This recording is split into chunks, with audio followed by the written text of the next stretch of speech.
What's up, friends? My name's Aaron Ciotti. Everybody calls me Ciotti. Welcome to Monday Night Q&A. I was wrong way back when about 75mm tiny whoops when I said they can't do anything well and they suck and they're the worst. I haven't said that in a long time, but I was wrong when I said that. I had a lot of fun flying a 75mm, the Jungle Gym Basher. I haven't flown this all that... Oh, for God's sakes. Hold on.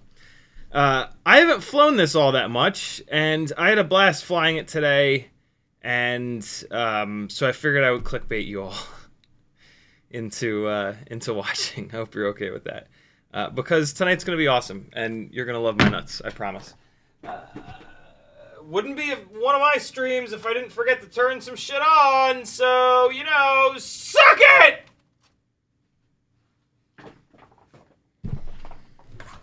This is a Mobula 7 1S ELRS that has had the motor swapped. The motors that it comes with are 0802 20,000s. To anyone that's new here, sorry. But welcome. Get used to it. Motors swapped, so the ones that it comes with are 0802 20,000s. 20,000 kV is nowhere near enough RPM. These on it right now are 0802 25,000 kVs. Here's a really cool swap to do.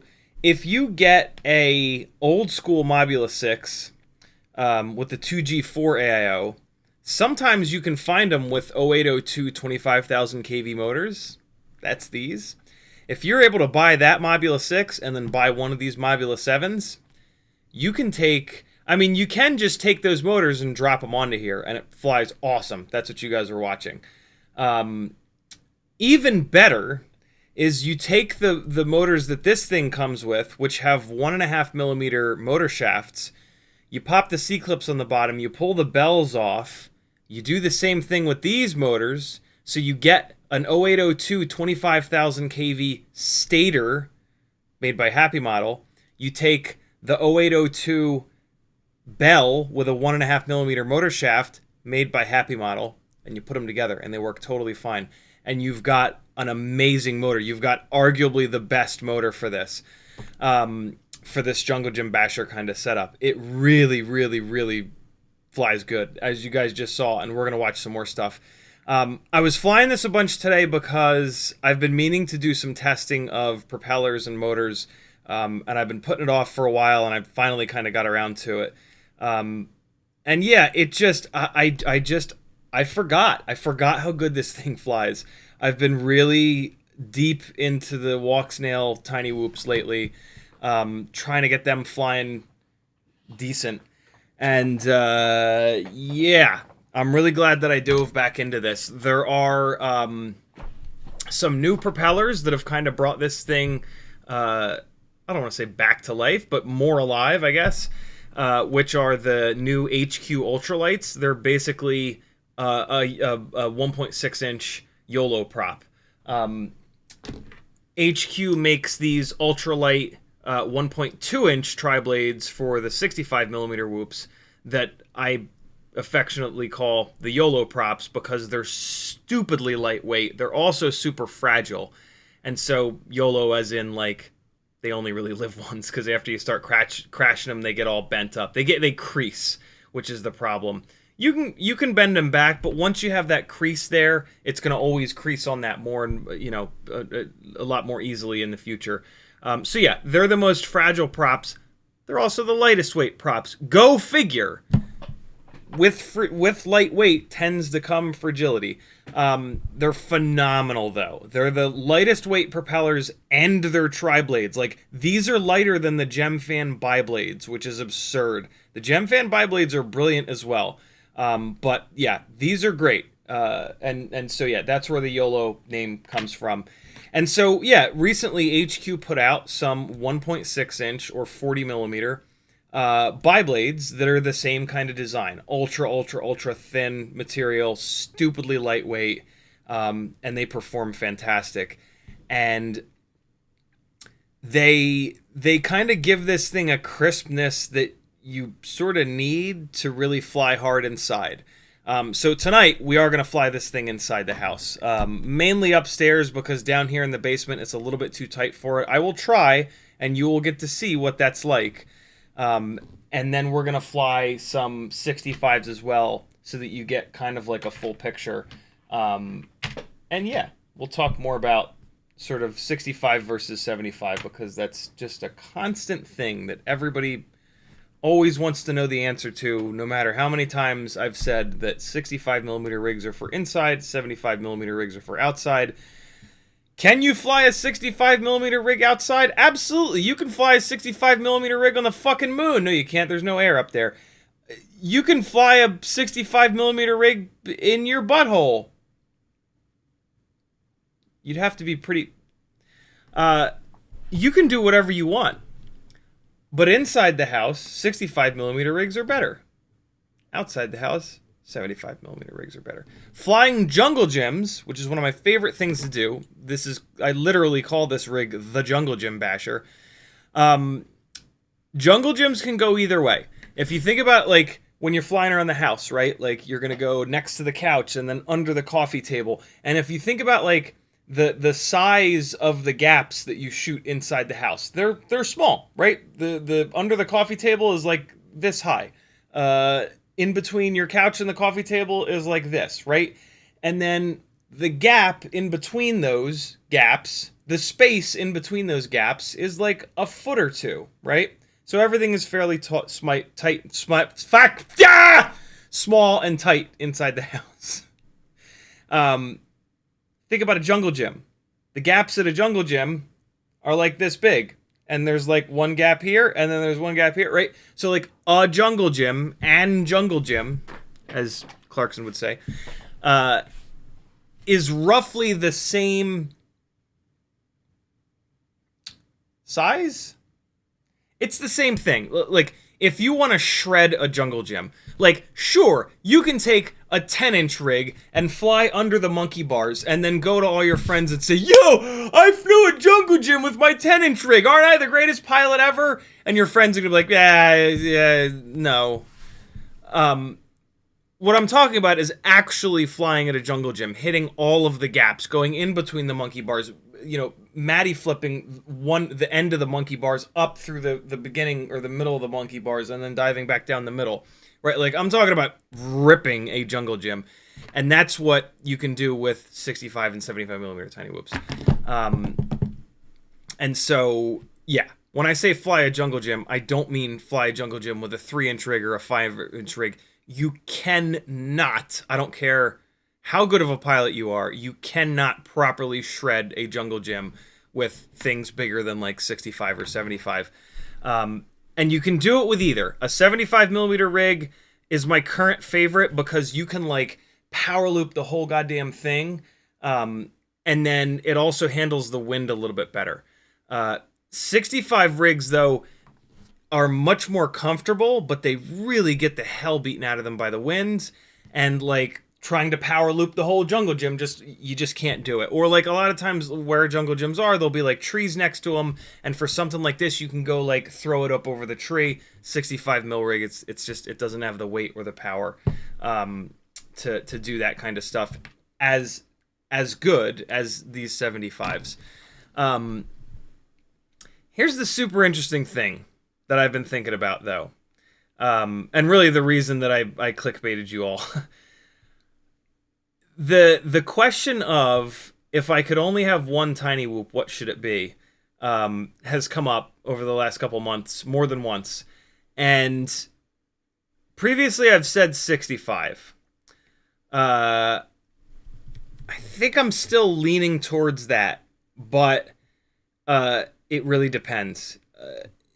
Because if you're not going to fly inside all that often, or if you're not going to spend the time to get good enough flying indoors, and what I mean when I say that is, if you're not going to fly thousands of batteries, like, not exaggerating, you have to fly 1,000 tiny whoop 65 millimeter whoop batteries inside the house to really get confident doing power loops, Matty flips, all the crazy shit that you see me doing. Like, I'm not exaggerating that. That is just how long it takes.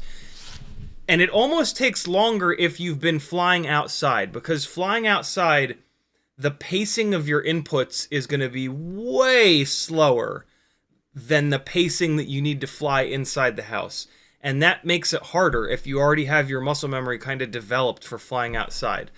But, like, realistically, to get really good at flying inside the house, you're looking at 1,000 batteries. If you're not willing to do that, there's nothing wrong with that. Like, there aren't many people as dumb as I am that will just do the same thing over and over and over and over and over again because they're absolutely hell-bent on getting good at it. And that's okay.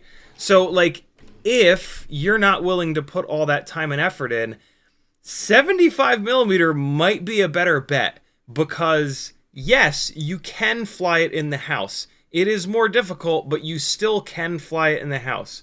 A 65 millimeter rig is going to be easier, but, like, if you're not willing to put that time in, you're not going to get good enough to really, like, benefit from how much better the 65 millimeter rig is inside the house. You're probably going to spend more time flying outside. And a 75 millimeter rig, for sure, out in front of your house, in your apartment parking lot, is better. Full stop. At a jungle gym, it's a split for me. But you probably don't have, like, a gnarly jungle gym in your front yard or in your backyard. If you do, that's pretty cool. But, so yeah, my answer to that question has evolved a little bit. For me personally, I still think if I could only have one tiny whoop forever, it would be a 65, because as you'll see later when we start flying, there's just loads of stuff that you cannot do with something that's this heavy inside of the house, and that's okay. I mean, it's just a weight thing. Like, this is just heavier. Go figure. It's bigger. Like, the end, right? Like, it's significantly bigger, and so it's going to be significantly heavier. And if you look at it in profile, it's not that much less aerodynamic. I almost wish that these 75 millimeter rigs had taller ducts, because that would slow them down and it would keep them from sliding as much, and then they would be better to fly inside the house. but that would cause other problems. So I get it. Flying really hard inside the house, this is the right tool for the job, period. No questions asked. But yeah, I had such a blast flying this today. Like this, and it also this made me realize how bad these walk snail rigs fly.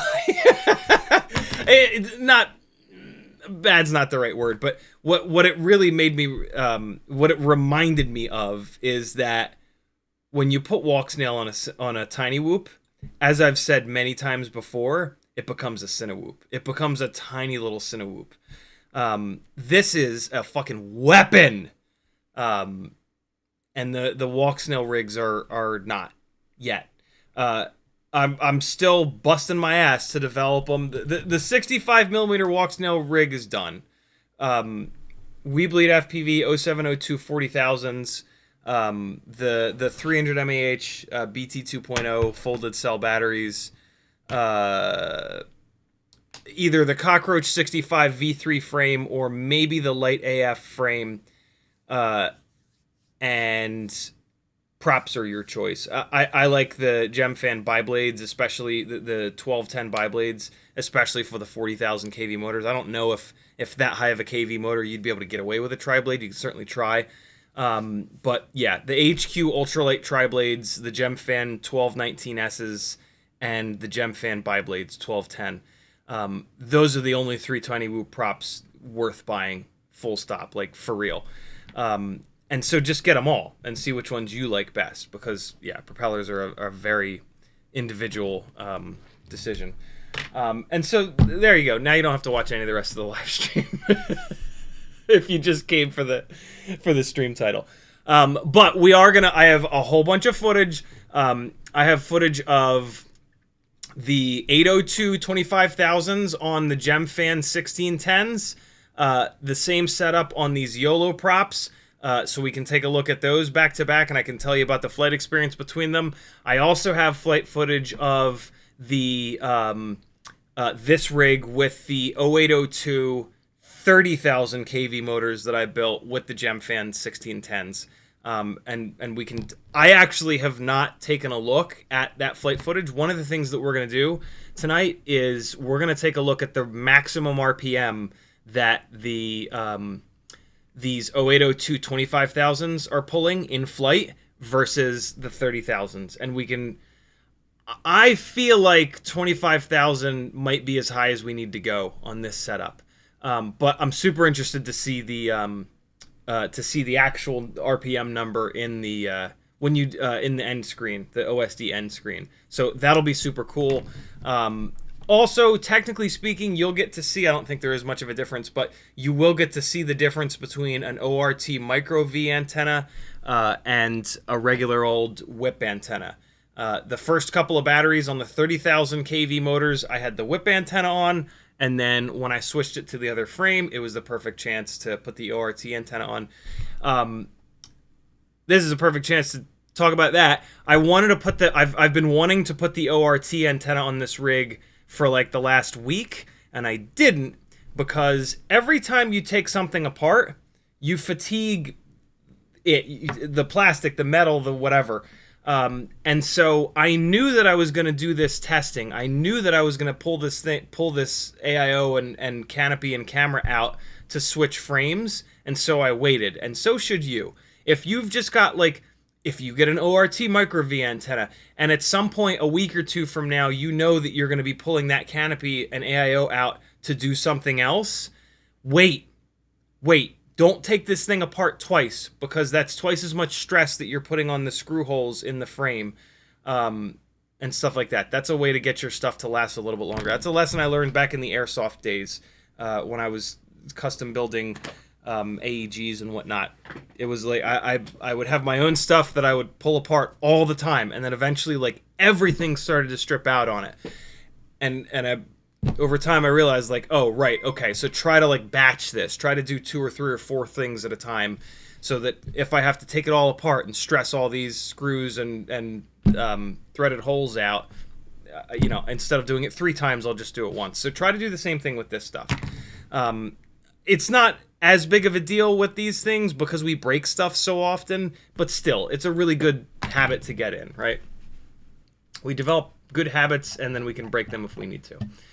In the chat, JBO888 was first. Kevin Sumner was next. Curtis Hayes, Troy Prelog, Mick Mucus, Kevin Sumner, SOS Death Valley, Ryan Jones, Titan, Cloudhopper, 8-Bit FPV, Volusia, Bob Bruce, Smoking Dog Cujo, Decapicow, CMYK FPV, Soap Legend, Slow Cows in the house, Notice, Northern Tier, Rhino Rolla, that's a fun name, Cloudhopper, Danzel the Terrible, Bob Bruce, SOS Death Valley, Sleepy CBR, Walter Van Den Ord, SOS Death Valley again, Notice again, Morton Upshot, Andrew Taylor, Render, Squitchy FPV, Striker, Great Scott, Adam Weston, Fly High FPV's in the house. What's up, homie? 2020, my life changed. Nice. That's such a specific YouTube name. FPV Toast, Cloud, hopefully it changed for the better. Indostraya, Timmons, Douglas Otwell, Safe Zone. What's up, everybody? If you want the gangliest of ganglies to read your name, you got to come into the chat early and say hello. If you want me to read your chat comment, all you got to do is type CiottiFPV. You can also do a super chat if you'd like. This is a completely crowdfunded thing that I've got going. FPV has been my full-time job since the pandemic. 3.5 years now. I got laid off of my corporate project management job. I had just started live streaming because Joshua told me that I was good at it when he live streamed at my apartment in Charleston, and we'd become friends by that point. And I said to him, "I'm like, yo, this is the most reckless thing ever, and like I know this is the worst thing. Like, if you're gonna pursue your hobby as a career, like." The best thing to do is to be making as much money at it as you are at your full-time job, right? And then you can get rid of your full-time job and you still have that income. I wasn't making any money at it at the time. And I explained all this to Joshua. I was like, how dumb is this for me to do this? And he said words that I'll never forget, which were, if not now, then when? And those words have been like my fucking mantra for 3.5 years. And yeah, it's been a hell of a ride, and I've been so lucky to bring a lot of you along with me on that. Head on over to CiottiFPV.com if you want to support me on that, or do a super chat or whatever. There's a million ways that you can support me. Some of them require your money, some of them don't. Some of them you just have to like replace your bookmarks with my affiliate links, for example. Or if you just type, AMA into your URL bar and it predicts Amazon, remove that suggestion. Off on the right side of your URL bar, you can remove the automatic suggestions. And then if you hit your favorite content creators' affiliate links a couple times, from then on, when you type AMA, it'll think that you want to go to Amazon, to that person's Amazon affiliate link. I've got a whole bunch. Amazon, Get FPV, Pyro Drone, Race Day Quads, Newbie Drone, WeBleed, FPV Cycle, Oh My God, Brain 3D, HD0, Flywee, Max Bang, Good Camera Butter. So yeah, you can replace all of your regular old links to these websites with affiliate links, and that'll be a way of supporting a content creator, testing stuff, reviewing stuff, trying to help you not buy the wrong thing, and that saves you money. So yeah, you can do that. You can also buy some of my stuff off of Etsy. There's some fun shit over there. I got some fun shirts and random things on Teespring. If you want to work one-on-one with me and really learn a whole bunch of stuff fast, we can do that, schedule that out through Fiverr, or you just message me. All my contact info is up here. Streaming schedules here. Patreon definitely helps me out the most, and you'll get the most bang for your buck out of it. $3 a month, that's 10 cents a day. I can almost guarantee you that at some point you'll see me trash on a product, and you maybe were thinking about buying that. If you don't buy that product and it was $50, that's a hell of a lot of months of my Patreon that you can hook a brother up and jump onto. So yeah, lots of ways that you can support me. I appreciate it so much. This has been crazy. I'll keep doing this as long as I can afford to eat and keep the lights on and keep food in the kids' mouths. So yeah, let's hang out together forever, my friends. On Fiverr, the things that I do the most often, I mean, you can just book me and then just ask me questions for an hour and a half an hour or whatever. It doesn't matter. But the things that I do the most often are flight instruction. We both get into the simulator so I can see your sticks and what you're doing. And then we have a voice call or a Skype or a Zoom call so I can give you feedback on the fly. I can help you learn how to tune and get your rigs tuned. And then build planning. Stop buying stuff that catches on fire. I've done that for you. I've been in this for 8 years. I've bought lots of stuff that catches on fire, and I would love for you not to. And so, yeah, the build planning session is one of my favorite things to do because I ask you like 10, 15 minutes of questions, and like the answers to those questions tell me what the perfect rig for you is. The best flight controller, the best ESC, the best frame, the best prop size, the best propellers, the best motors, the best batteries, all that good stuff. And then you can build something that actually works properly for your specific uses, because we all fly different, we all crash different, and this matters, right? Like, the only reason to custom build a rig is if you're going to pick all the individual pieces that are perfect for you. If you're not going to do that, or if you don't know what all those individual pieces are, just buy a bind and fly. You're going to spend less money, and you're going to save like 6 to 10 hours on the initial build. I still think you should custom build all your stuff, but you know what I'm saying, right? So there you go. There's your shill for the live stream. In the chat, like I said a second ago, I believe, if you want to talk directly to me, all you got to do is type CiottiFPV. Kevin Sumner tagged me and said, place your bets. Is CiottiFPV clickbaiting, or is he actually stoked for 75 millimeters now? A little bit of column A, a little bit of column B. Kevin Sumner also says, shush, regardless of who wins, the house always makes money. Cloudhopper with a $10 super chat. Thank you so much, brother. He says, check your email. I'll send you a pic of my KV tester. Cloudhopper has been doing some really, really cool stuff, along with a couple other fellas in a Facebook group called like Tiny Whoop Motor Rewinding, I think it is. I was actually just talking to Jesse from Tiny Whoop today, and we were talking about that Facebook group, and he was like, hold on, what's the name of the group? I think I'm in there, but I want to make sure. And he was. So yeah, he's actually aware of that group, which is cool. Yeah, Cloudhopper made a very cool little setup here. This is just a genius little setup. Drive the motor off of the quad and bring up your motors tab, and then just a little piece of silicone tubing to hook this motor up to another motor. If you didn't know, when you spin these motors, when you physically spin these motors, they create voltage. And so he's physically spinning this motor on the left, and then he's got the leads going into a multimeter, and then that's going to show how much voltage that this motor is producing from being spun by this other one. I'm sure there's a little bit of loss here, but not too much. And then you can do math and get a pretty decent estimate, it's starting to sound like, of the actual KV that motor is turning. One of the things that I'm questioning, though, is that I thought there was a hard limit on how high of an RPM that our ESC software can generate. And I thought that once we got up over 32,000 kV, we were beyond that limit.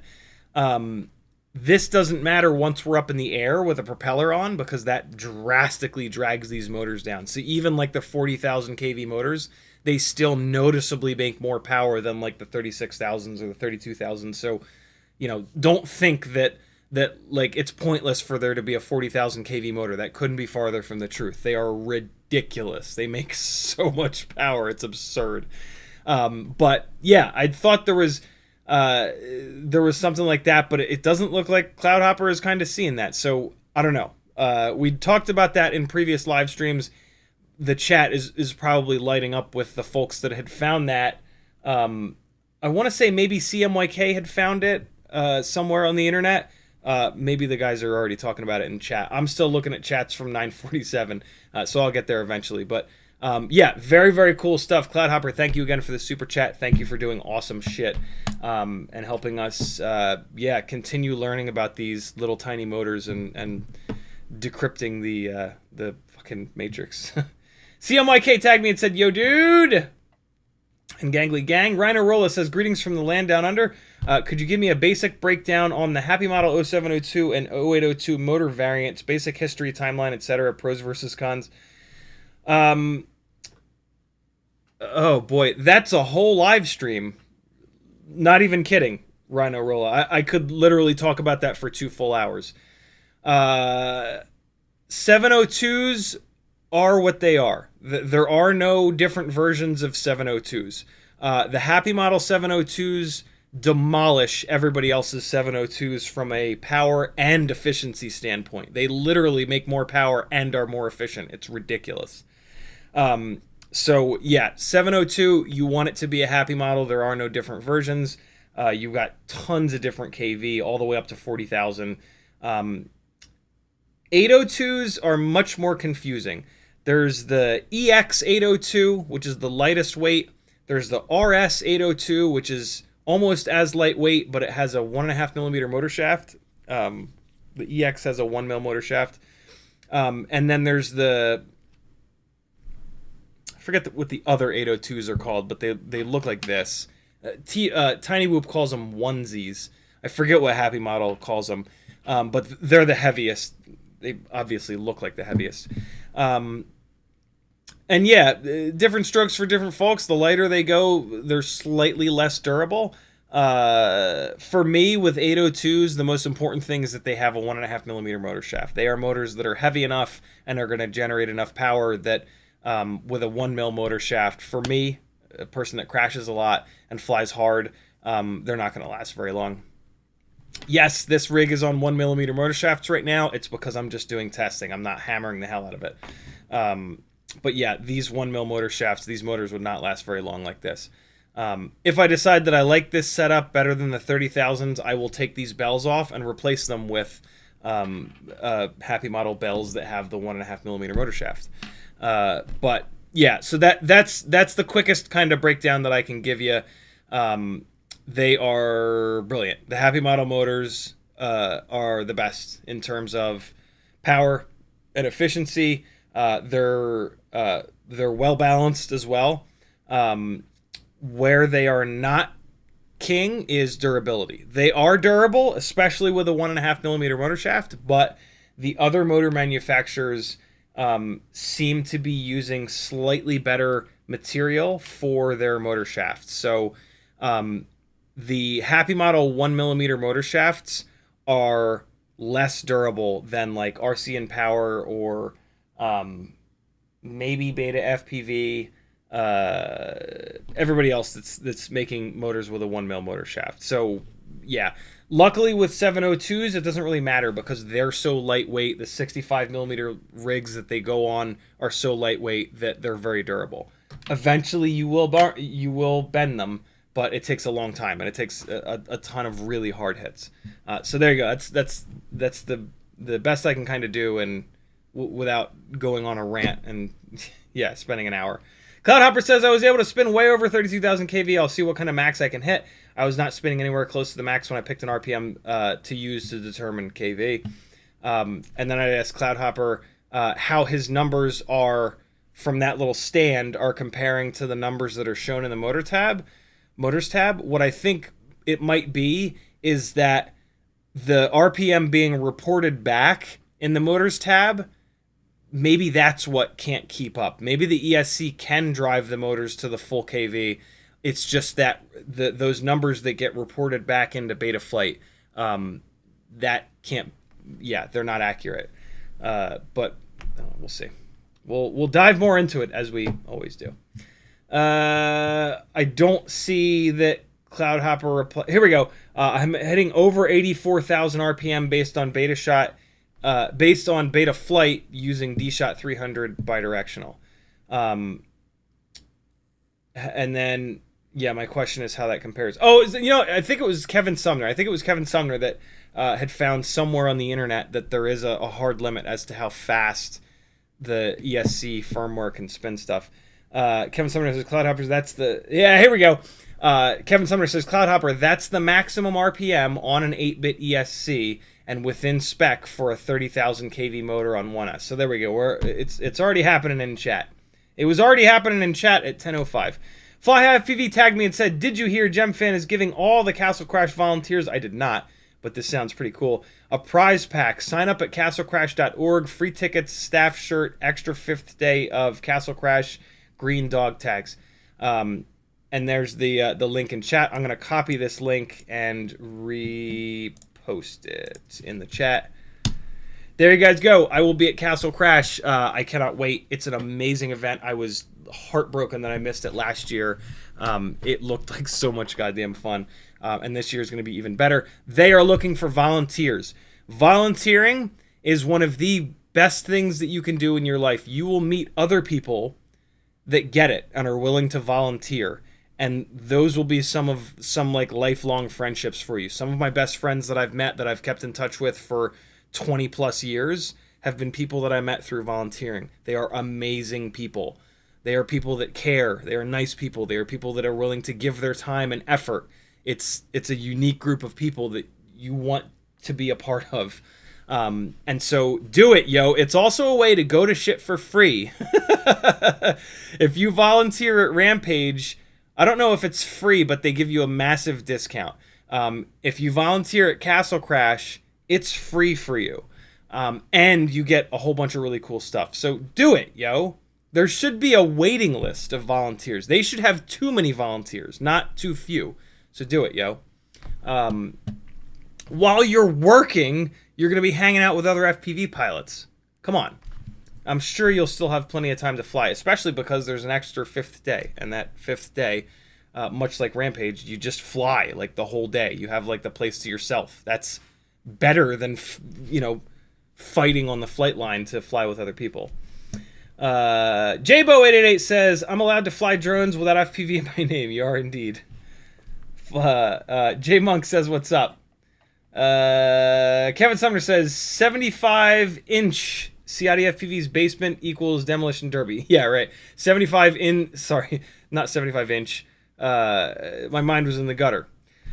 75 in CiottiFPV's basement equals demolition derby. Yeah, you guys will see it in a bit. Nightwing's in the chat. What's up, homie? How the hell are you?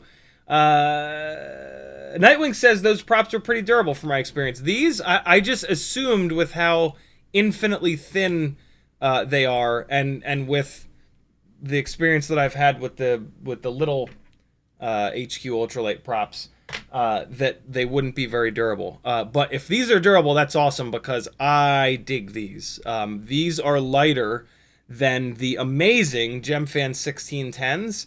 I think that the GemFans make a little bit more power than these, but these are lighter weight, and so flying this in the house with these props feels a lot better. Because they're lighter, because the response time is a little bit shorter. Yeah, my main complaint about 75 rigs in the house is that they're just lazy, and like in the house, everything's happening fast, and like you have to be on it. And so like any amount of laziness that the quad has, or your controller link, or your latency in your video system, it really makes doing sick shit inside the house a lot more difficult. And doing sick shit in the house is like crack cocaine. And yeah, you want crack cocaine that doesn't ruin your life, don't you? You should. Curtis Hayes says, NASA is building a drone to fly on Saturn's moon Titan. No way. Not the same as Uranus, but close.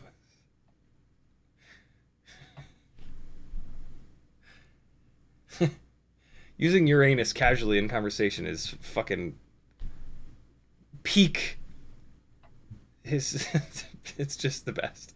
Curtis Hayes says, only 3.35 billion. I wonder what we were talking about at 10:13 p.m. Kevin Sumner says, tell all the people to go to CMYK-FPV for their graphic needs. He's doing the paper map for CastleCrash.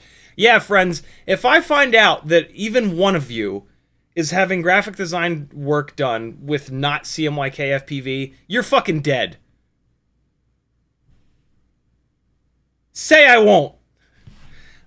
Yeah, he does amazing work, and he's a really cool guy, and he's in our community. So for Christ's sakes, if you or anybody you know needs graphic design work, give it to someone that's awesome.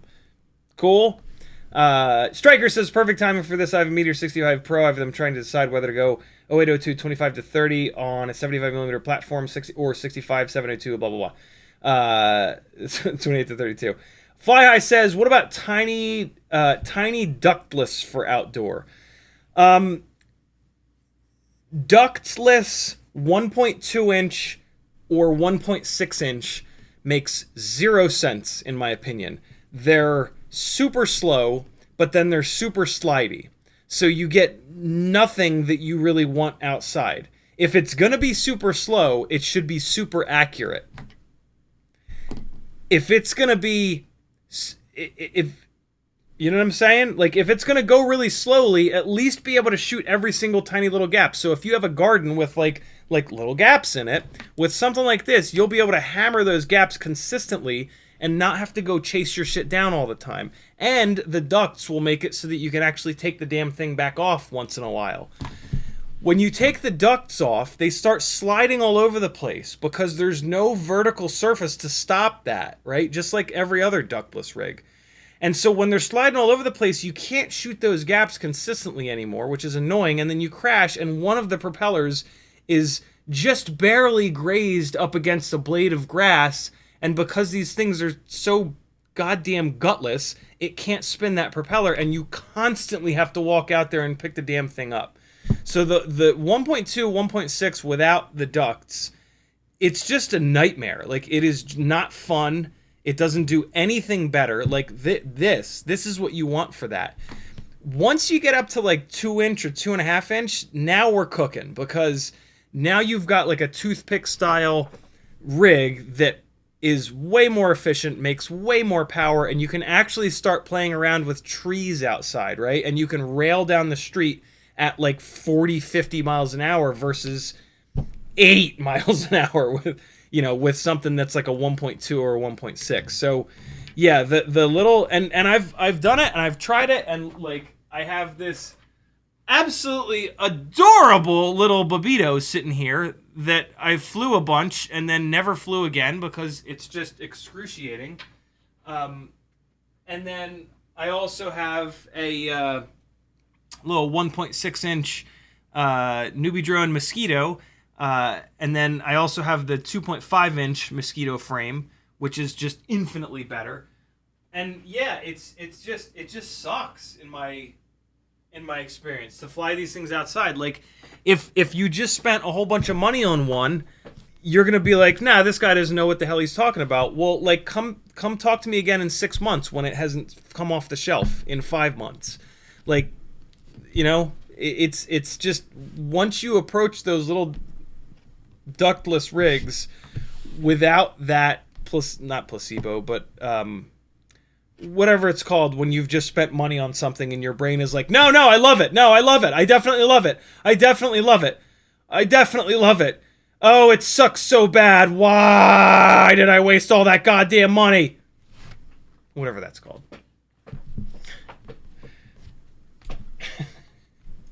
Striker says, I've always wondered, though, what if a 35mm prop on the Meteor 65 Pro is a perfect balance for front yard and more warehouse-style stuff?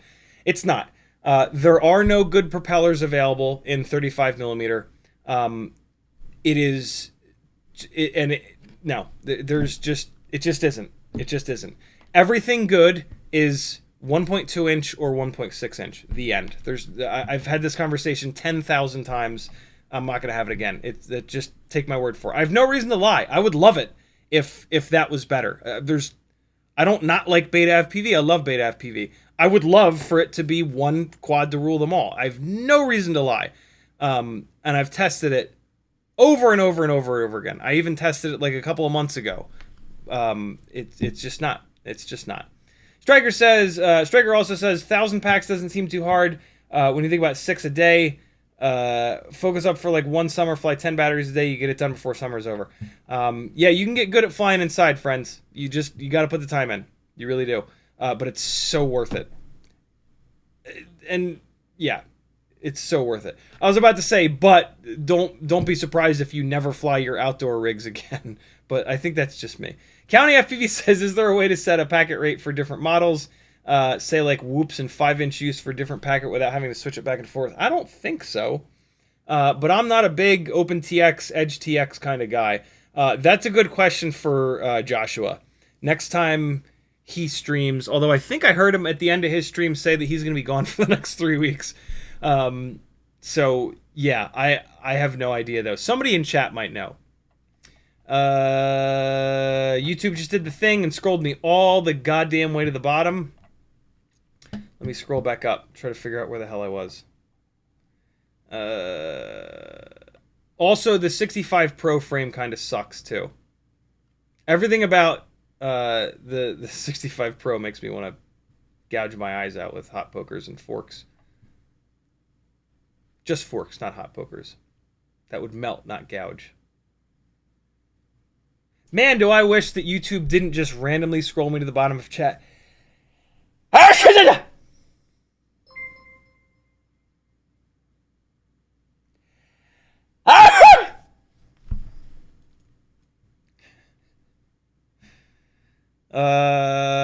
Hey, there I was. Zachary Cuthrell says, is there going to be a whoop setup at CastleCrash? Fly High FPV is here. He's probably already answered that. If he hasn't, now that I'm saying it, he'll probably type the answer. I believe so. Prevail tagged me and didn't say anything. Striker says, if not now, then when? Shit, that hits hard. That it does. Kevin Sumner's dropping the CiottiFPV.com link in the chat. Thank you, homie. Moss1 says, what's up, Ciotti? Love the content, my dude. Thank you much. Thank you, brother. Thank you much, brother. I'm fucking tongue-tied tonight for some reason. Striker says, wait, you don't have a Tiny Whoop link. Tiny Whoop does not have an affiliate program. Jesse does not want people shilling his stuff just for the sake of shilling his stuff, which unfortunately happens an awful lot.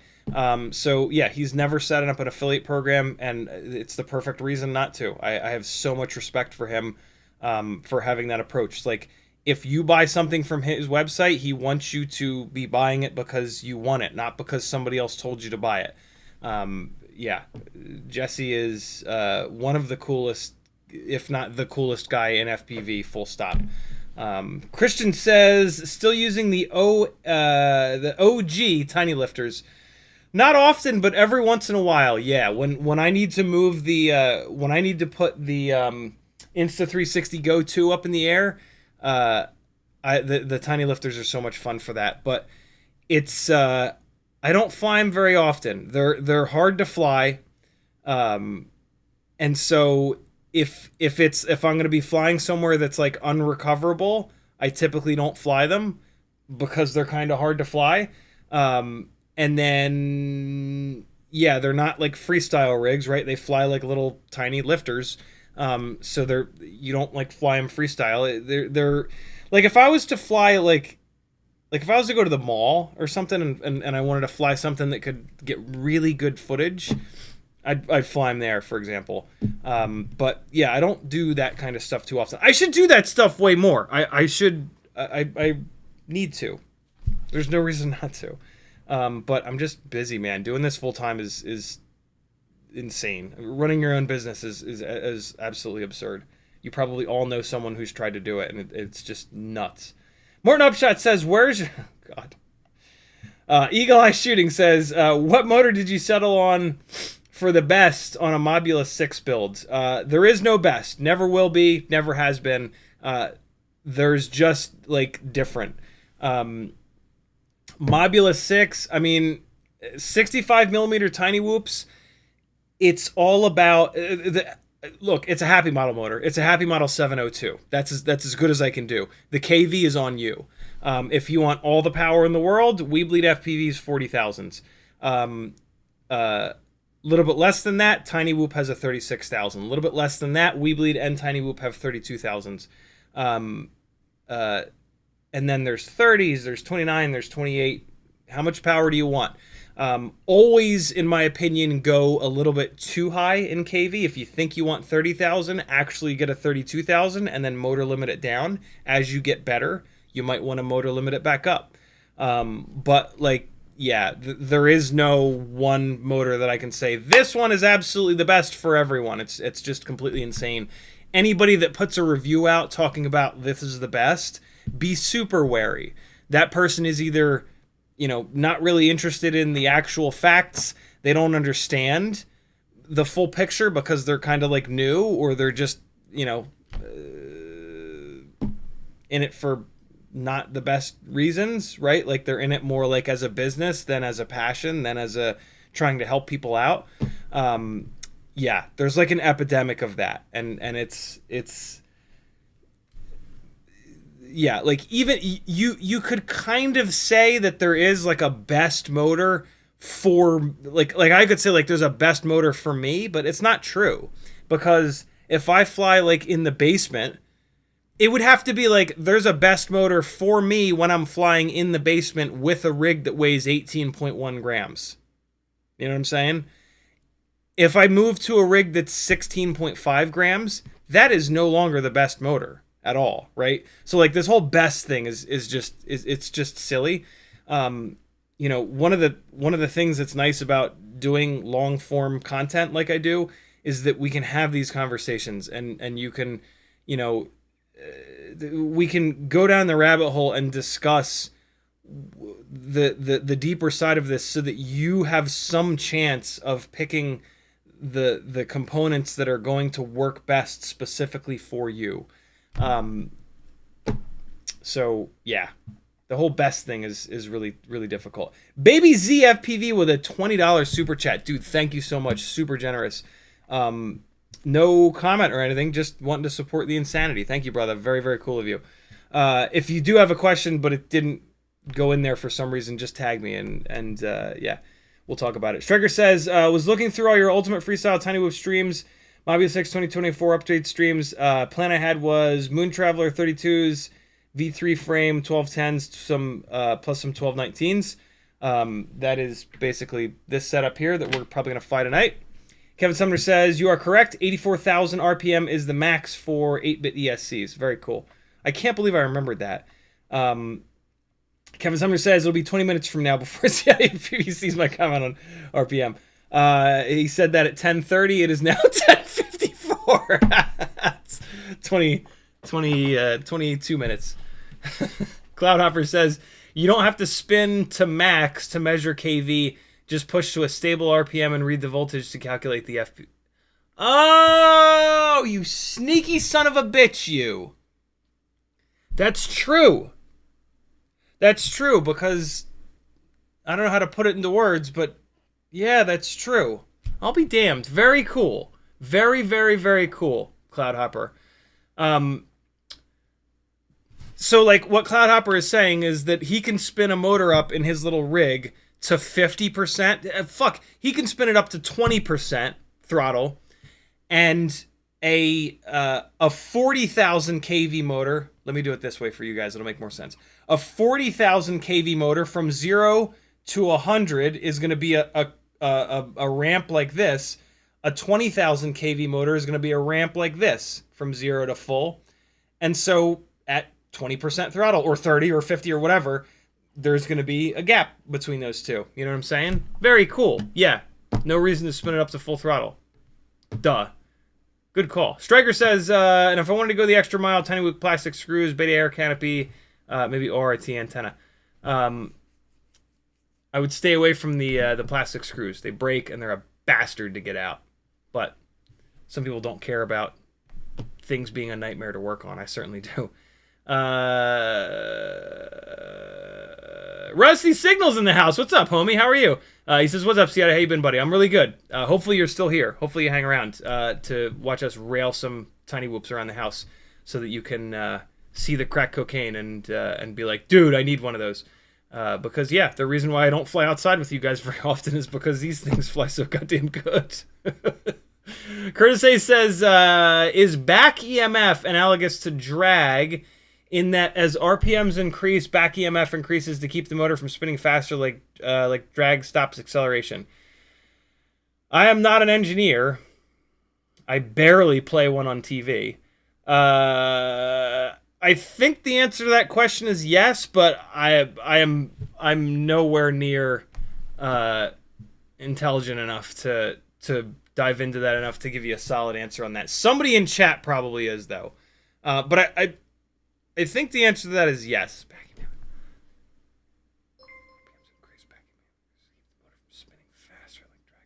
Super interesting question. Yeah, I don't know. Maybe somebody does. I just know that when I take my... Hold on. Hold on. I just know that when I take my 5-inch quad with race wires on the arms and hold this bitch out the window when I'm driving home, these bitches light up. And as the props spin faster, they light up brighter. That's all I know. Just Mo says, should I say I could volunteer at CastleCrash even though my availability is up in the air? Do the volunteer thing. I'm sure there's a notes field. Explain that. And what they'll probably do is like push you down on the list of volunteers. But still, yeah, explain that to them. That's on them to figure out. Fly High says, thank you. You're most certainly welcome, dude. Fly High, thank you for organizing and your whole team for organizing CastleCrash. I'm sure it is a outrageous amount of work. We are all very lucky that there are people willing to do all that stuff. Kevin Sumner, Bob Noxious. I forget the rest of the main guys that are putting all the time in. Thank you guys so much. It's amazing. You're doing something super cool. Ramdago says, Beta FPV just posted the release of their new AIO and dropped a thank you link to your channel in the blurb. They did, and they spelled my name CiottiFPV, and I don't even care to correct them, because it's like uncomfortable as hell, me messaging me like, hey, you spelled my name wrong, you bastard. It just doesn't matter. My first name is Ahren, and my last name is Ciotti. My whole life, people have butchered my first and last name. I just let them do it. It's just whatever. It's like, it's fine. Everybody knows what it is, right? Like, nobody's gonna look at CiottiFPV and be like, who's that? Like, yeah, it's fine. And if you click it, it comes to the website, so it's fine. It's all good. JP with an $8 super chat. Thank you very much, brother. He says, is there a better... Good on you for saying better, not best. Is there a better DJI... You used the carrot in this direction, which means more than 250 grams. But I'm going to assume that you meant less than 250 grams. Ducted... Then the GepRC Synolog 25 V2 HD. I have no idea, unfortunately. None of these manufacturers really send me anything, so I haven't personally tested really any of those prop guarded. So those are not ducted. Those are prop guarded, like the Synolog, the Foxier Indestructible Fox Whoop thing. Those are not ducted. Those are guarded. This is ducted. Proper Cinewhoops are ducted. These are ducts. Those are guards. These are, in my opinion, these are safe to fly around people. The guards are not. The prop guarded rigs, in my opinion, are a liability around people. And people have already gotten hurt and will continue to get hurt. And eventually somebody will get hurt so bad that it fucks it up for all of us. But yeah, I don't know anything about those rigs because... I don't know what those rigs are for. They're not for flying around people. And if I'm going to fly something with prop guards or prop ducts, I'm going to be flying it around people. If you're not going to fly it around people, why are there guards at all? Buy something without guards. It's going to fly way better. The only scenario where something with like prop guards makes sense if you're not going to be flying around people is if you specifically just want something that's going to go slower. And fair enough, but boy, is that like very specific. That is a very, very, very specific use of a rig. So yeah, it sounds like you haven't bought something yet. Really think hard about buying a rig like that. Most people that buy those rigs fly them a bunch of times and then they end up on the shelf and they don't fly them anymore because they're not as dynamic, they're not as fast as non-ducted rigs. When you start crashing them hard, you break those prop guards and they're a bastard to replace. A lot of times you have to replace all four of them, or like best case scenario, you just replace one side or the other. And it's yeah, they have a very narrow window of like what they make sense to use them for. You know, they're not slow enough to fly like inside homes for like home tours. They're not safe enough to fly around people. And so, yeah, they're in this weird, like, they're a perfect example of the hype train in FPV, right? Like all of the companies say, oh, these are the greatest things ever. And then they send them to a ton of reviewers and all the reviewers say, oh, these are the best things ever. This is the best thing I've ever flown. And they're yeah, like realistically, they're just these weird thingies. Yeah, I don't know. And so yeah, and I don't recommend products that I haven't like personally tested and beat the living hell out of, unless like I have a friend that I really do trust, that has run a bunch of them and like definitively says like this is the one. Joshua may have reviewed some of them. His reviews are always phenomenal, and you can trust them. So yeah, see if he has reviewed them. I have not found, and for the record, I don't really watch much FPV content anymore on YouTube. If I'm on YouTube watching stuff, it's to get a break from FPV, and so I watch like stuff with my other interests: cars, sim racing, DayZ, lately West Coast Swing, and so yeah. But what I was about to say is that I've not really. Oh, Nick Burns. Nick Burns is the other absolute genius reviewer that you can trust. I haven't really found any other reviewers in the last couple of years that, at the risk of sounding like an asshole, whatever, are good enough pilots. Sorry, but like if you're gonna review products, you should be a really good pilot so that you can actually understand the flight dynamics of it and be tuned in enough to like look like I don't want to watch a reviewer review the flight characteristics of a product if he's not a better pilot than me. And I don't think you should either.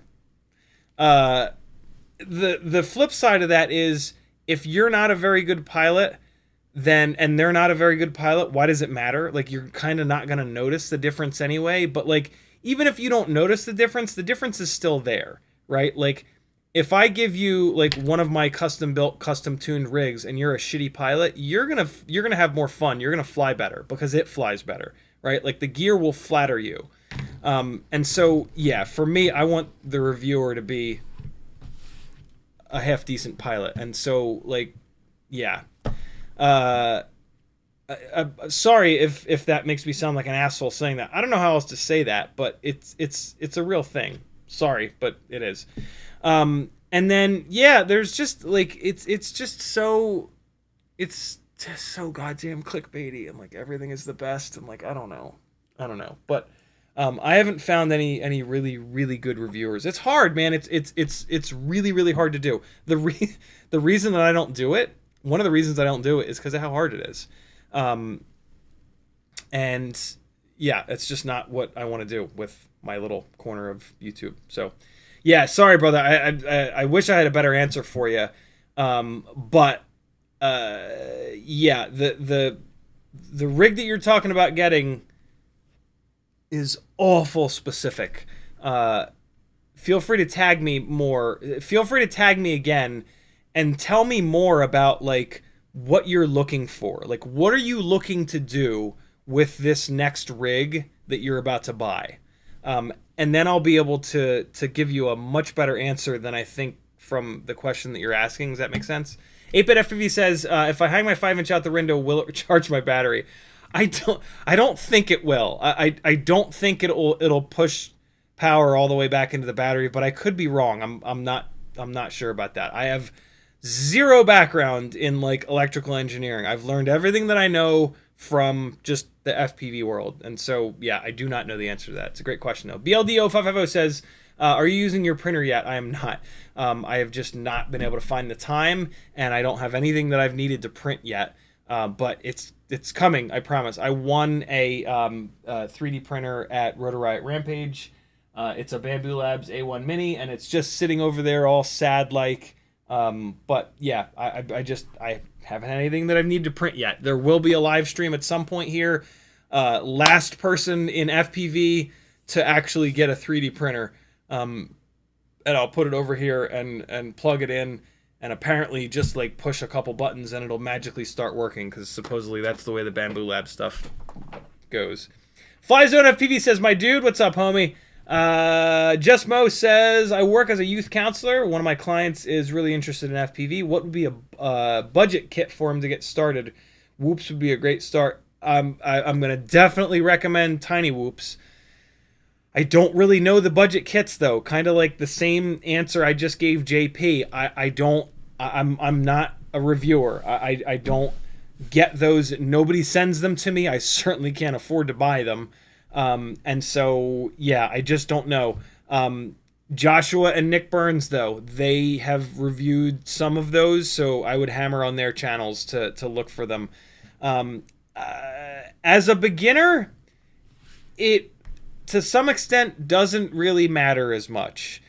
It's just going to be like that foot in the door thing to either get them shooting up the heroin that is FPV or getting frustrated and giving up. So it doesn't matter as much that the first beginner setup that they get is the best one. None of them are upgradable enough that if they start doing lines of FPV, that they're going to keep the damn thing. So it just has to work for a little bit, and they all kind of do. So yeah, you could just go to Beta FPV and just get the newest Cetus probably, and it would be totally fine for seeing if someone is willing to go down this road of FPV. But yeah, there are reviews out there. And you know what? The beginner kits, it doesn't matter who's reviewing those. It doesn't matter how good or bad of a pilot they are, because as a beginner, you're going to be a horrible pilot anyway. So yeah, the beginner kits are perfect. Just look up any reviewer and you're going to get their, like, hey, I took it out of the box and it worked. Or, hey, I took it out of the box and it caught on fire and melted to the ground. Or the VTX didn't work or whatever, right? And, like, that's what you're looking for. Like, for a beginner, if it works, that's kind of all that matters. And then if it's, like, somewhat easy to use, and the reviewers are going to, any reviewer is going to talk about that. So, yeah, the beginner kits are perfect for just, yeah, looking at any reviews that you possibly can and comparing them, and away you go. Sorry I don't have a more specific answer for you on that, but yeah. Zach with a $10 super chat. Thank you, homie. He says, been flying outside a lot lately. Getting out regularly has been great for my mental health. Anyway, thanks for making this hobby easier to get into. You're certainly welcome. And a really good point about flying outside. Yeah, just the process of going outside. For those that are new, I've lived with mental illness my whole life, generalized anxiety disorder, and major depressive disorder, and it's kicked my ass hard over the years, really hard in certain periods of time. I'm on my 6th or 7th talk therapist. I've gone pretty deep down the rabbit hole with mental health stuff to be able to stay here on this planet with all of you guys, literally. And so yeah, the mental health stuff matters. And for the record, this whole, like, FPV is my therapy thing, no. Therapy should be your therapy. Talk therapy should be your therapy. Psychotherapy should be your therapy if you have mental health shit going on, okay? FPV is escapism. FPV is something that is so difficult to do that the dogs barking in your head stop for a minute. But then as soon as you stop flying, they're going to come right back. And that is why FPV is not therapy. FPV is fun. FPV is an escape. It is great. But it is in no way, shape, or form going to help your mental health in and of itself. Going outside when you would not have gone outside to fly FPV, that going outside is what's going to help your mental health. Our brains have this really interesting wiring where, like, if we go for a walk or even to some extent drive, like, objects doing this actually, like, lights up parts of our brains that help fight mental illness and shit like that. So, like, there are a lot of things about just literally going outside that are really going to help. You can look up anything about mental health and it'll be very quickly that they mention, like, go outside, yo. So yeah, really, really good point, Zach. And also really, like, strong work connecting those two things, right? So yeah, kudos, brother. Good work, good job. And I need to fly outside more. Like I said earlier, these tiny whoops fly so good that I tend to kind of just fly inside lately. I do fly outside when I'm working gigs, and that's great. But yeah, I need to fly outside for fun more, because sometimes a week will go by when I don't have a gig. Jake FPV says, see, you got a Vista on the bench. Finally, some of my Vistas switched out for the O3s. I had sitting, and wow, do Vistas look like garbage now? All Minecraft blocking looking. Yeah, it's funny when I fly. Now that I've flown a bunch of walks now, when I fly Vistas, I'm like, wow, that's different. But yeah, this is my this is the Rossi, as I call it. This is the Rocinante. It's my digital full tilt freestyle basher build that on yesterday's live stream I put this ESC back in, and then after the stream, when I finished soldering everything up I needed to solder, like a goddamn moron, this ESC plug was sitting up like this, and I brought the soldering iron in to get to the positive battery pad here, and I didn't notice that the soldering iron was pushed up against this, and it melted the shit out of the side of this ESC plug here. So now I need to depin this and put a new plug on, which is just the most frustrating goddamn thing ever, because all I need to do on this is plug that in, then I can throw the top plate on it and put it back up on the wall where it belongs. But that's life sometimes. Welcome to FPV. CMYK dropping the CiottiFPV.com link again. Thank you so much, homie. Curtis Hayes says, Drainman just reviewed a Fractal 75, and it was terrible knowing what I know from watching CiottiFPV. Yeah, those are rough. Notice says, you're going to have a relapse or something. Loads of drug references this evening. Yeah, I don't know why. I've never even touched any kinds of hard drugs. I have no interest whatsoever. It's I don't know. It seems like an awful lot of risk for something that, like, I've never really heard, like, oh, I did crack and then my life got so much better. You know, like, JP with a $5 super chat. He says, thanks for the great input. I want something sub 250. I knew you were talking sub 250. Able to fly outside or near people if possible. DJI bind and fly, or I can build. Thanks in advance.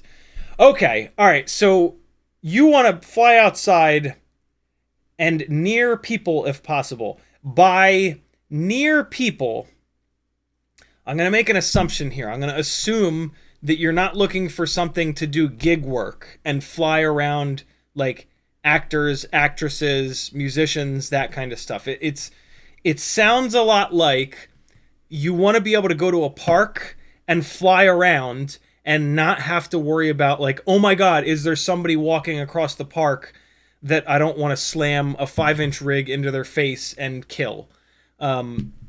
So that's the assumption that I'm going to make, is that you want to go, whatever. There's a possibility of there being, like, pedestrians, essentially.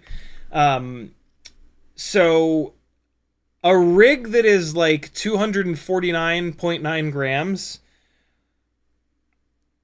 That's if you hit somebody hard with something that's that heavy, like a Synolog, for example, from your previous super chat, that's not going to be a great day. They are not going to be happy with you. They're probably going to call the cops. You'll be all right. You're under sub 250. But it's not gonna be a great day. I think you're better off built. And again, I'm making some assumptions here, but I think you're gonna be best off with like a toothpick kind of build. Because if you rail somebody with a toothpick, they're gonna like laugh. Like, I guess if you hit them right in the face full steam, it might be a little bit different. But like, that's probably not gonna happen. So I think what you want to look at is what we have been calling for a little while Vista picks, like toothpick with a Vista. So you get like a naked Vista, and then you just stack it right on top of a 25.5 by 25.5 AIO. So yeah, that's what I think you're going to be best off with. It's going to be nice and lightweight. It's also going to be very quiet. That a Synolog 2.5, a Synolog 2.0, those are noisy motherfuckers. When you get up to 250 grams, they start to make noise. Toothpicks are nice and quiet. The big thing if you're going to be flying around people is also like, are they going to get pissed off? Like a 250 gram rig is loud enough where you're going to get these shitty interactions with people of like, can you stop flying that? That's bothering my dogs. What are you doing? Are you spying on me? Like, toothpicks and tiny whoops, you don't get that reaction. The reaction that you get is like, because it looks like a fucking toy, because it is, right? And so I think you're gonna be best off looking for like a Vista pick. Look for like a 2.5 inch or like a 3 inch toothpick with a naked Vista. There are some bind and flies. You could certainly build it yourself. It's not that challenging of a build. I did a build a long time ago on the channel here on a live stream. So like if you go to anybody's channel, there's a little magnifying glass here. This is magic shit. You can just search this person's channel with this. With this one trick, you can search just this person's channel. So if you search my channel for toothpick, yeah, so here you go. TP3 Vista toothpick, year ago. Toothpick Tuesday, will second capacitor fix. I had a really hard time with the AIOs that I was using. Those are old ass AIOs. Nowadays the AIOs are a lot better. But yeah, you can take a look at how I did it. Here's another one, Micro Monday, actually finishing the TP3 Vista toothpick Tuesday, blah, blah, blah, blah, blah. So yeah, there's a bunch of stuff you can watch if you want to see my builds, or you can just buy bind and fly. I know there's a bunch of people that have bind and flies with Vistas. So yeah, that's what I think you're going to be best off with, to be really honest. But if you're looking for something, the point of like a Synolog is to carry a naked GoPro. And the reason to carry a naked GoPro is if you're doing like commercial work, right? Like nobody's going to want to watch your footage anyway. Nobody wants to watch my footage that's not hiring me. And so like I force you guys to watch it at the beginning and ends of the streams. And so like your footage being in better quality, why? Right? Like you're not selling it. Nobody wants to watch it anyway. Who cares if it's analog footage or if it's the finest GoPro footage, right?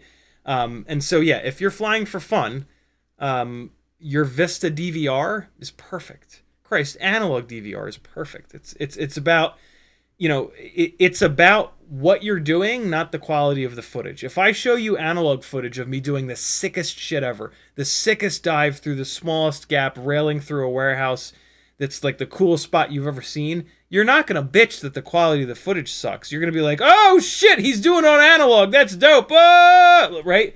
Like it's about, freestyle is about what you're doing. It's about where you're putting the camera, not how many megapixels the sensor is. So yeah, there you go. Render says, CiottiFPV or anyone really, do you know where to get the files to print the Batwing? I think you call them camera mounts.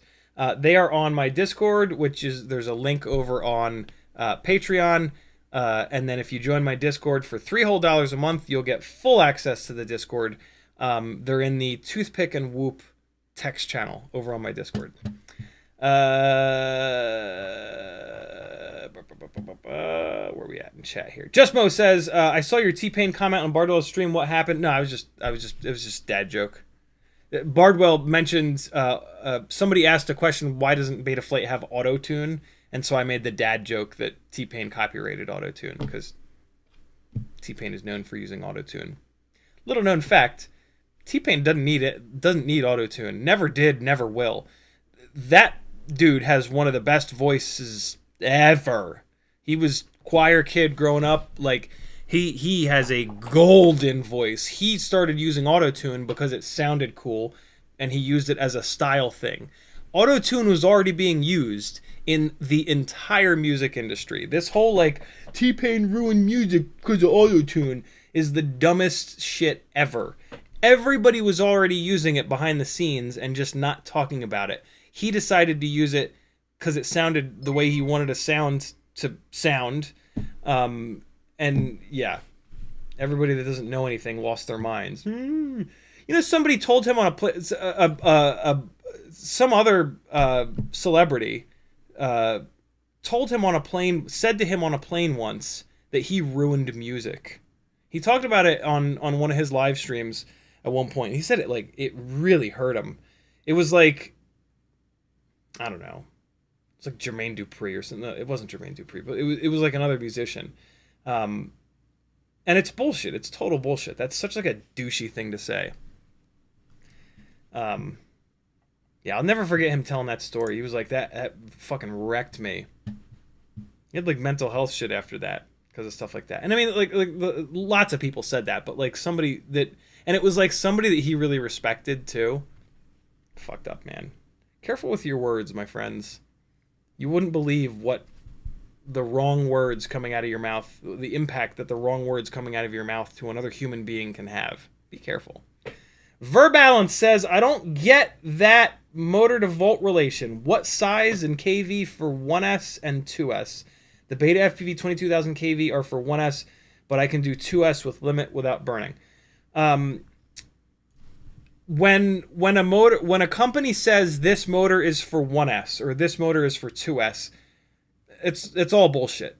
You can run a Tiny Whoop 40,000 kV motor on 8S as long as you only use a little bit of throttle. So it's all nonsense. It has a little bit of value because it gets you in the ballpark as to what voltage that kV is going to be near. But you can almost always take any motor and run it 1S or even 2S higher than what the manufacturer says. So 22,000 kV, for example, you can easily run those on 2S, probably all the way up to 100%. I would motor limit them down to like 90% or maybe 80%. But like, yeah, on my 2S rig, previous to this current set of motors, it had 23,500 kV motors on it. It's a 1.6 inch walk snail build. And I ran those at like 70% motor limiting. I racked them up to 80 and it was too much power. Dropped them down to 70, ran a bunch of batteries through it. It was completely fine. I could have probably run 1,000 batteries through that and it would have been completely fine with that.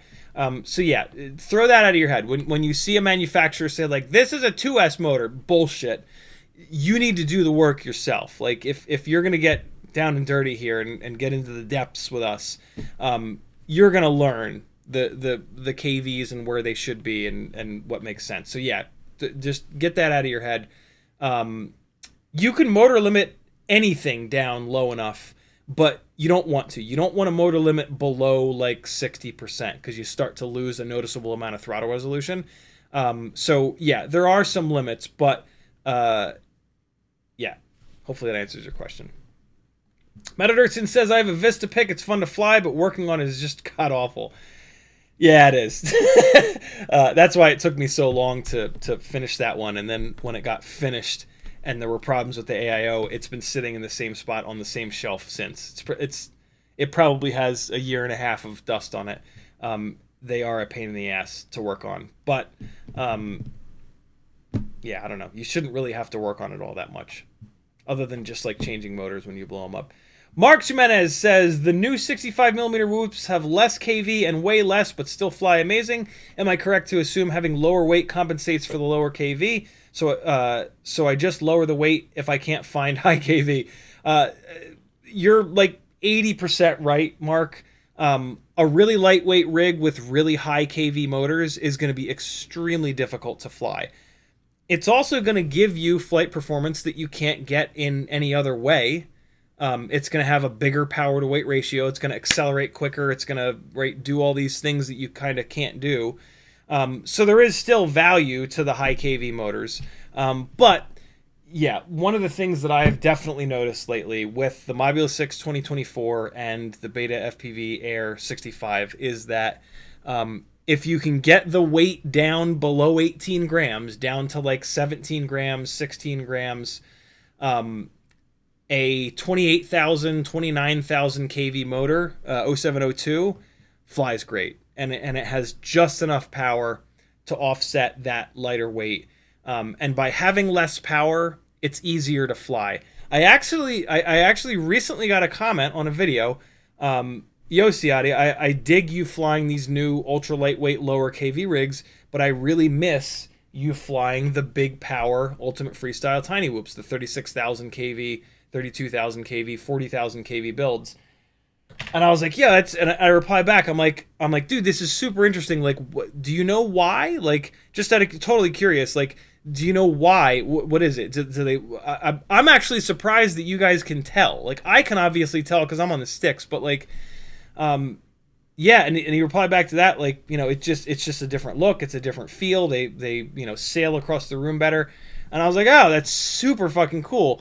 At the moment, my ultra lightweight rigs are all blown up. This one has the broken frame that we were looking at yesterday, and then the Air 65 I unfortunately put into the dog bowl and ruined.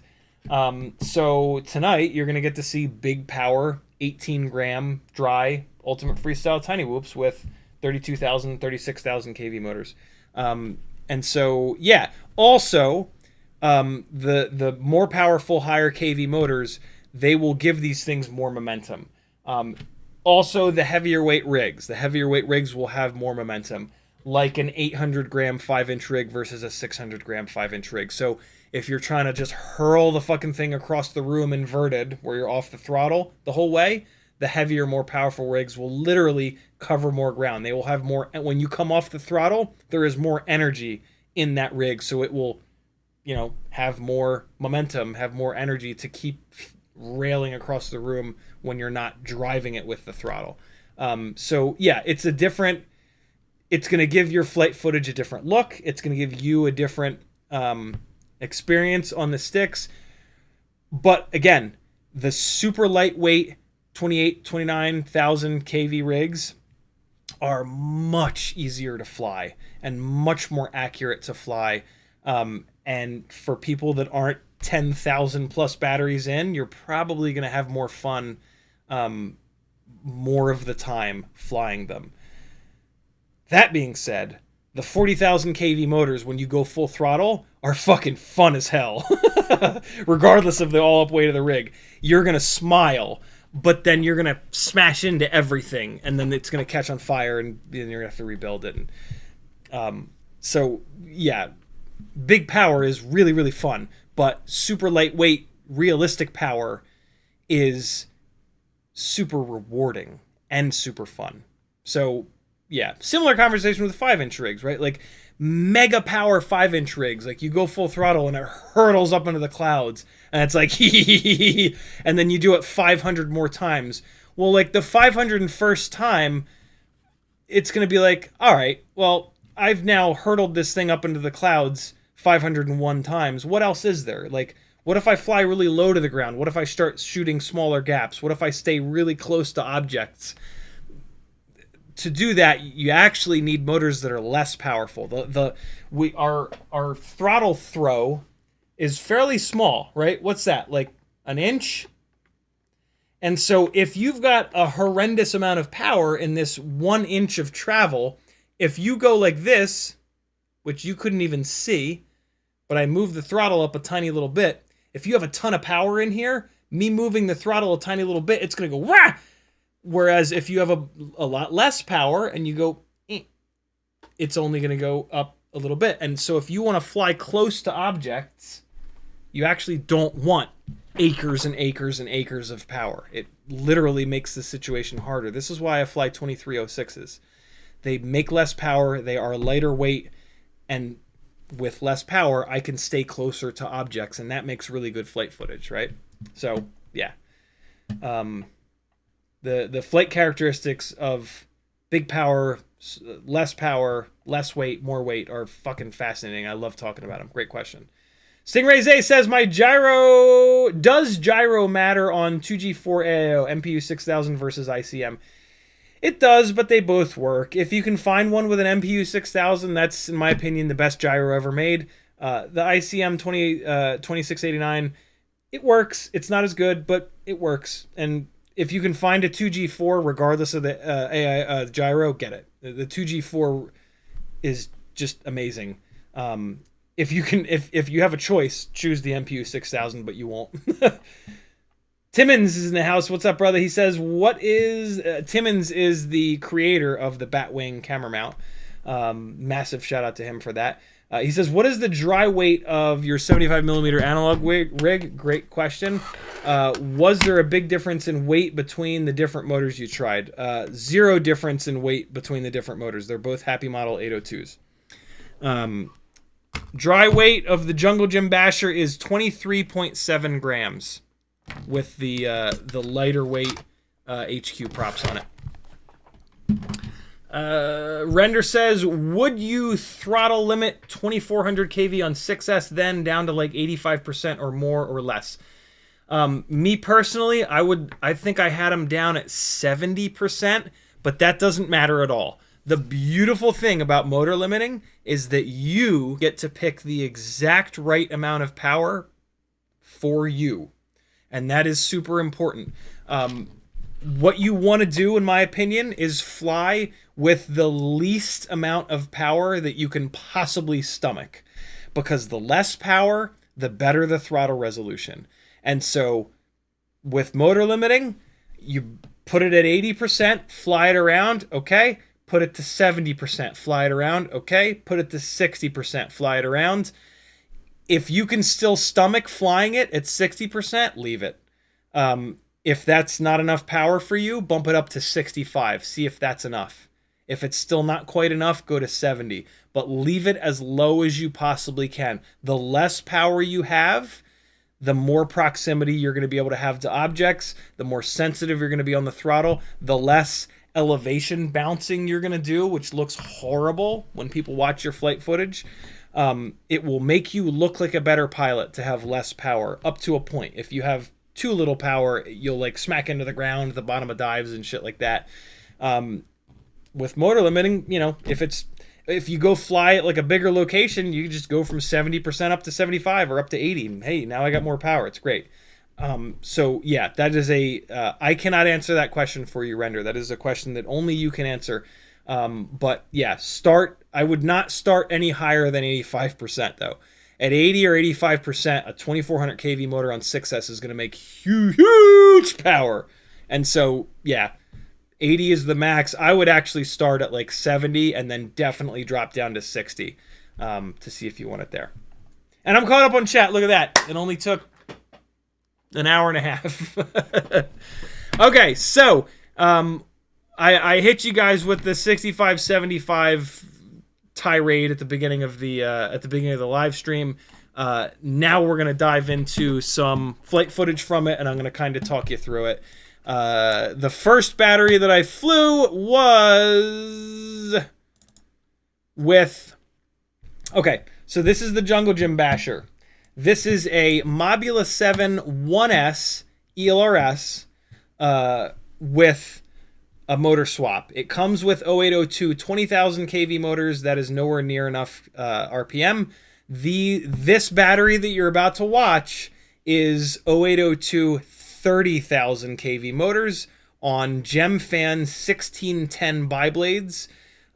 Definitely run this any Mobula 7, any 75mm rig on biblades. The GemFan and now these new HQ ultralight biblades. Don't get the old school HQ biblades. They are out of balance and they suck. Yeah, the GemFan 1610s are everywhere and they're brilliant. These are brand new HQ ultralight biblades, and some places have them. But if you're in doubt, because like if you buy the old HQ biblades, you're fucked. So like if there's any doubt in your mind, just buy the GemFan 1610s. They're going to be more durable. They're going to make a little bit more thrust, I think. And they're just a great propeller. But yeah, these HQ ultralight buys seem to be really nice. What the hell? Why did I save that file? I did not mean to save that file. This is the next one. All right, good. This is the one that I meant to save. Okay. So yeah, this is the 30,000 kV motors. The one thing I really want to look at here, really early in the battery, when the battery is fully charged, hopefully I hammer the throttle and let it sit. Oh, tell me I saved the wrong file. I think I saved the wrong file. Oh, I'm the dumbest person alive. Oh my god. I'm so dumb.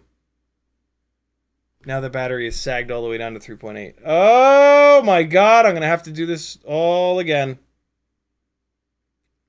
Oh, I can't believe I did this. And I deleted the files off the card like a complete moron. Oh, you big dumb man, you. Well, hold on. Maybe I go full throttle long enough. What I like to do is sit at full throttle all the way across the yard to really let the motors crank all the way up. And then when you disarm, it'll show you the maximum RPM. And I want to compare that maximum RPM on these 30,000 kV motors to the 25,000 kV motors that are on it right now. So, all right. At some point, I went full throttle there, and so we're seeing 40,766. I'm going to type that in the chat. 40,766, 30,000 kV. All right, so I'm just leaving myself a little reminder there. All right, well. So that... These motors probably spin up higher than that. Yeah, all right, so there's another 40,000 RPM hit. So that's...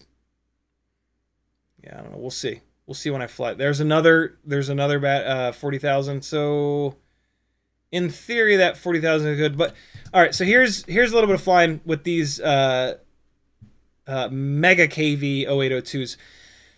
I've already done some testing between 25, 27, and 30,000 kV 0802s on these on this exact rig. I even built 2 of these at one point so I could do head-to-head stuff. And what I found is that there is a little bit more power. This is me trying to get this thing to... It's doing this. It's desyncing every once in a while, so I'm trying to figure out when it's desyncing with those weird double rolls. Yeah, I did notice a little bit more power with the 30,000s than the 27s, and the 27s than the 25s. But there's a chance that 25,000 kV is really all that we need, and the higher KVs are gobbling up more battery. Like, if you have a motor that's too high of a kV and it really can't push the propeller up to that full kV, you'll take a hit in efficiency. And that's what I'm trying to kind of prevent here. All right, so there's 42,000. All right, good. So 42,533. That's the highest number I've seen. 42,533. 30,000 kV. All right, leave myself another note in chat. So there are the 30,000 kV motors. Now we're going to take a look at the 25,000 kVs on GemFan 1610s. And now this, I know that I saved the right file. So this is what I really wanted to do. Fresh battery, you take off, and you go charging across the lawn to really let these things spin all the way up. So let's watch it here. And pretty quickly, here we go. Ready? This is me doing it. Full throttle. Nope. Come on. Where is it? I mean, I've already hit full throttle a couple times, but I really like to just let it sit and just let the motors really wind up and sort of unload. Once the quad starts moving really fast and you've got a bunch of incoming air, there it is. There's that big full throttle hit that I really wish I had it before I deleted the files. On the 30,000 kV motors, but I saved the wrong files like a jackass. So now at some point here when I disarm, we will probably have I'm willing to bet it's going to be a higher RPM number. Because yeah, when you lay into full throttle like that and let it start really picking up speed, you'll get like 20, 30, 40 miles an hour of incoming air, and that helps the motors continue to spin up. It's loaded versus unloaded. When you fly the rig, you're flying it in an unloaded scenario. When you do thrust stand tests, that is a loaded thrust stand. It has to take static air and accelerate it. Versus in these unloaded tests, when you're actually flying these things, there's going to be more and more incoming air the longer you're at full throttle, and that makes the motor's job easier. This is why, like, thrust stand data is not the end of the story. It's great, and it's really good data, but flying these things for real changes the situation a little bit. So, like, a motor that's too high of a KV for the size of its stator on the thrust stand, once it's up in the air, it could be perfect. It could be the perfectly optimized setup because of that incoming air when you actually hammer on the throttle. The first like split second that you go full throttle is the same thing as a thrust stand because it's static, it's not moving. But then instantly the thing starts ripping through the air, and then you've got a bunch of incoming air that makes the motor's job a lot easier. As you can see, these 25,000 kV 0802s are awesome. Between flying the 30s and the 25s, I had to come into the basement, take screws out, unplug motors, move it over. And in that gap of time, I couldn't specifically like remember if this was less power or more power than the 30,000 kV rig. You really have to build two rigs and back-to-back them. To really, fly them close enough together to like remember these subtle differences. There we go. Wow, did that say 39,000? Shit, that's the first time I disarmed. Okay, so 39,300, right? And that's 25,000 kV. So okay, there's a difference. So here it is. On the 25,000 kV motors, 802s, I did that full throttle rip all the way across the lawn. It gave those motors plenty of time to wind all the way up, and it was on a fresh battery. The 42,533 kV RPM that I saw on the 30,000 kV motors, that was on a battery that was like halfway discharged, and it was not ripping all the way across the front lawn. So I did all of the possible favors for the 25,000s, and they only pulled 39,300 kV, but 39,300 is pretty damn close to 42,533. So absolutely nothing wrong with these 0802 25,000 kV motors. But I'm going to put this back onto the other frame that has the 30,000s. I have the motors. I might as well.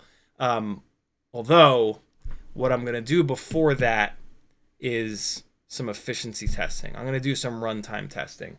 I'm going to take a couple of my most fresh 450 mAh batteries, charge them all the way up, take them right off the charger, run them on this, probably fly two of them, try not to crash, rip around the front yard, do the same kind of moves around the same kind of trees and the same kind of houses, and then I'll pull it out of this frame and I'll put it into that other frame.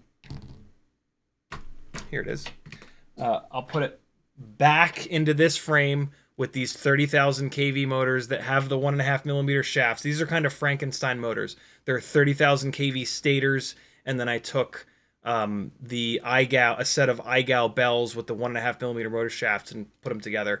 And I'm going to leave the Jungle Gym Basher in this setup, I think.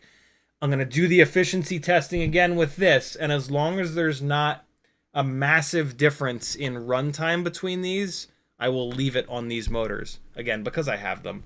Also because they're 1.5 mil motor shaft.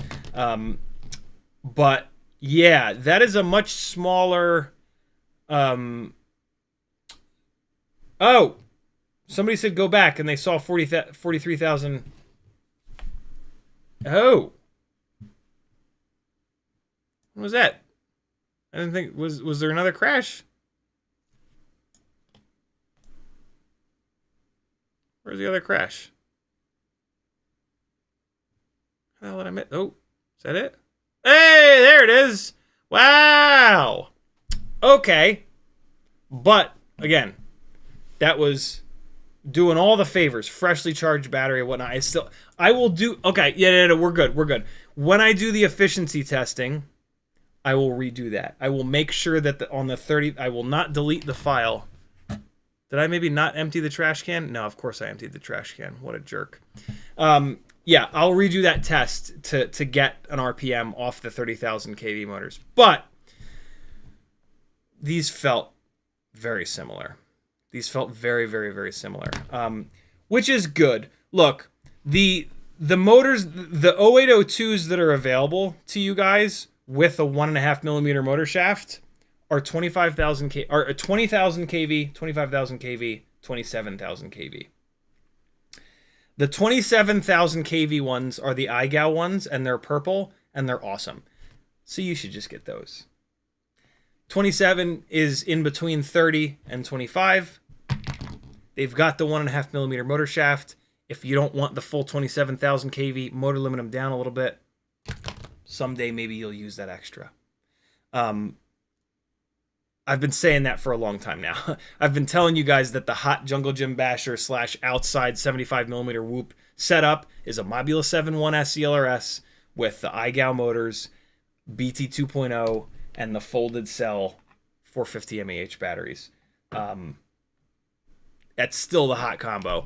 I just found it super interesting.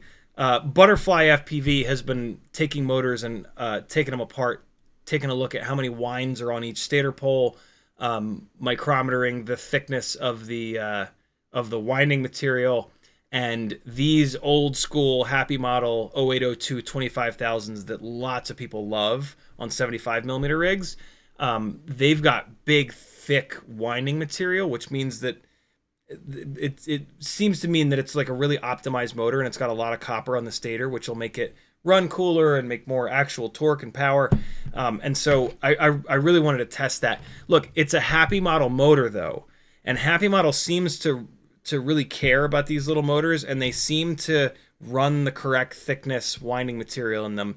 So I'm pretty confident that like on their 27,000s or on their 30,000 kV stators, they've got the right thickness of winding material.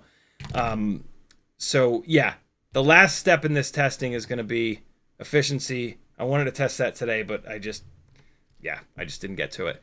And in the process of doing that, we will recheck the RPM on these guys. Cool. The last thing that I want to talk about, and the main thing, that was just like secondary kind of stuff, is these HQ ultralight propellers, which is the next file. So you got to see it on GemFan 1610s. Here's that exact same setup on the HQ, as I shall call them, YOLO 1.6s. And this is a 75mm rig railing around the house. The upstairs of Maggie's big awesome house here is admittedly big. That's like a 18-foot ceiling or something. And so, sure, if you've got an area in your house that's this big, a 75mm rig is flyable. But I will call your attention to this moment right here. You guys have seen me do what I'm about to do 10,000 times with 65mm rigs. And one of the ways that I can always tell if the motor that I'm testing, the propeller I'm testing, the rig that I'm flying has not enough power or the right amount of power for me is if at the bottom of this full room power loop, if it struggles to not hit the ground. This is a pretty powerful 75mm rig. Look at the bottom of this. All right, ready? So we're at zero throttle. We're at zero throttle. Hold on, I gotta go back because I was on the wrong scene. Right? So here's the move. For anybody that doesn't watch this channel all the time, here's the move.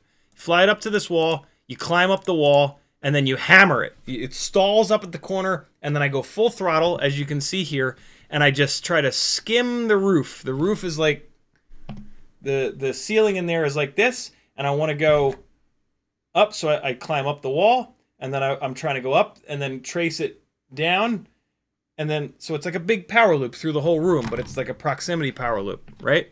And so full throttle, throw it back, 0 throttle, and now we're all the way up top, and now it just bowling balls down towards the ground. Now that it gets close to the ground, we're still at 0 throttle. We go directly to 100% throttle, and now is where it tells the tale of, does it have too much power? Does it not have enough power? And what I can tell you is, after doing this a couple of times with this rig, is that it doesn't have enough. And you can see here, it just blasts into one of the dog's toys.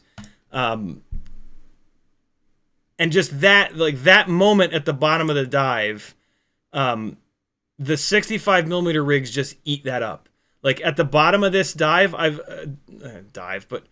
drop. I've done this a million times. The 65mm rigs just, like they just catch, and they spin the props up faster. They catch themselves lower. They're just more competent inside. But this is the most flyable this thing has ever been inside the house. So like if the majority, like I was saying earlier in the stream, if you can only have one tiny whoop and the majority of your flying is going to be what we're about to watch, flying in your front yard, flying in your backyard, I think you want a 75mm rig. Because as we just saw, it is flyable in the house. It's nowhere near as good. That's a desync right there, actually. It's nowhere near as good, but it's still pretty good. I want to see what RPM. So that was a big full throttle blast, and then it desynced. This X12 is on its way out, and it pulled 41,000 kV. This is on different propellers, though. So we can't make a straight comparison. But still, yeah, that's sort of the main thing that I wanted to kind of talk about today, and that's kind of why I clickbaited you guys into coming over here. Yeah, there is absolutely no replacement for 65mm rigs in the house. If you think I'm wrong about that, you're wrong. It just is what it is. Like, you can hold on to 75s being better in the house all the hell you want. Like, it's just not true. If you like the way that the flight footage looks with them because it's smoother, you can do stick smoothing in Betaflight. And you can fly a 65mm rig that dynamically is going to be better in the house. And then you can have the best of both worlds. It's not hard to do. I know that a lot of people are just terrified of Betaflight.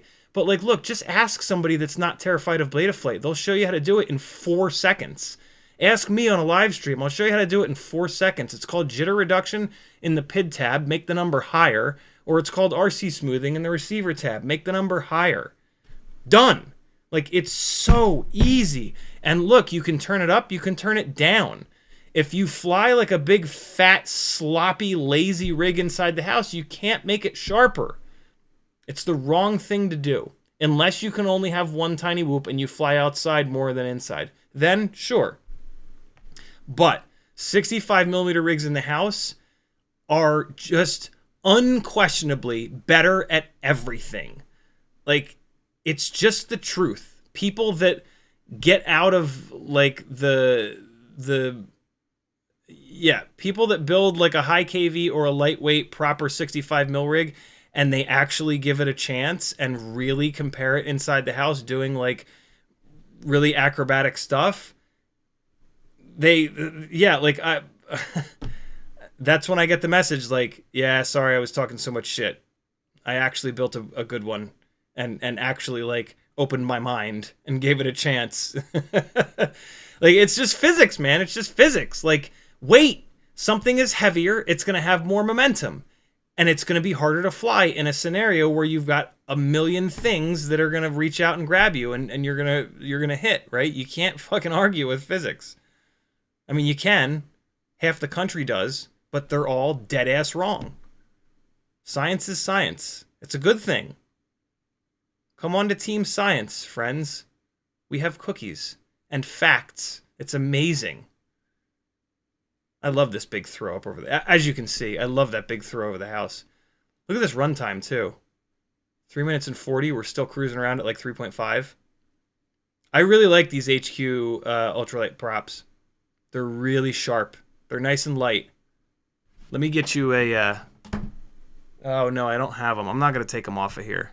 But they're a little bit lighter than the GemFans. Nothing wrong with the GemFan 6010s. They're genius and brilliant and amazing.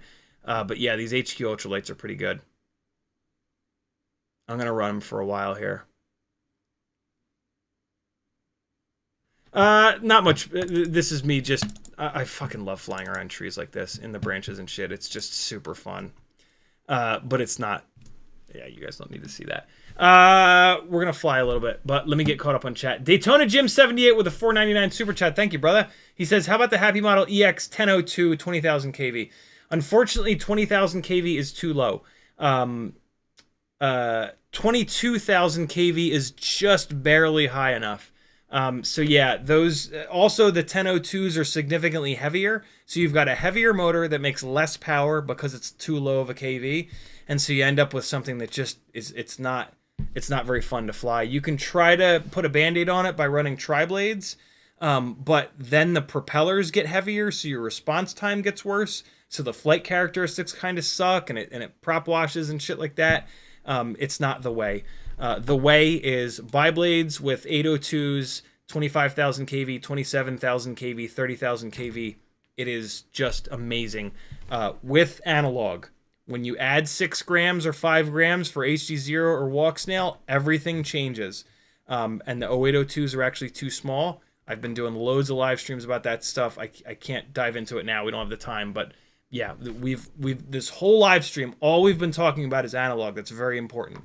When we add digital, everything changes in terms of motor, sizing, and kV. All right, where was I in chat? Jbo888 says, my hover point on a 17.1 gram Mobula 6 is around 54. That's a lot.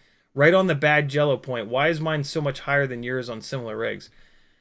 I don't know, dude. It should not be that high. I don't know anything about that rig, though. I don't know what motors. I don't know anything. But it should definitely not be that high.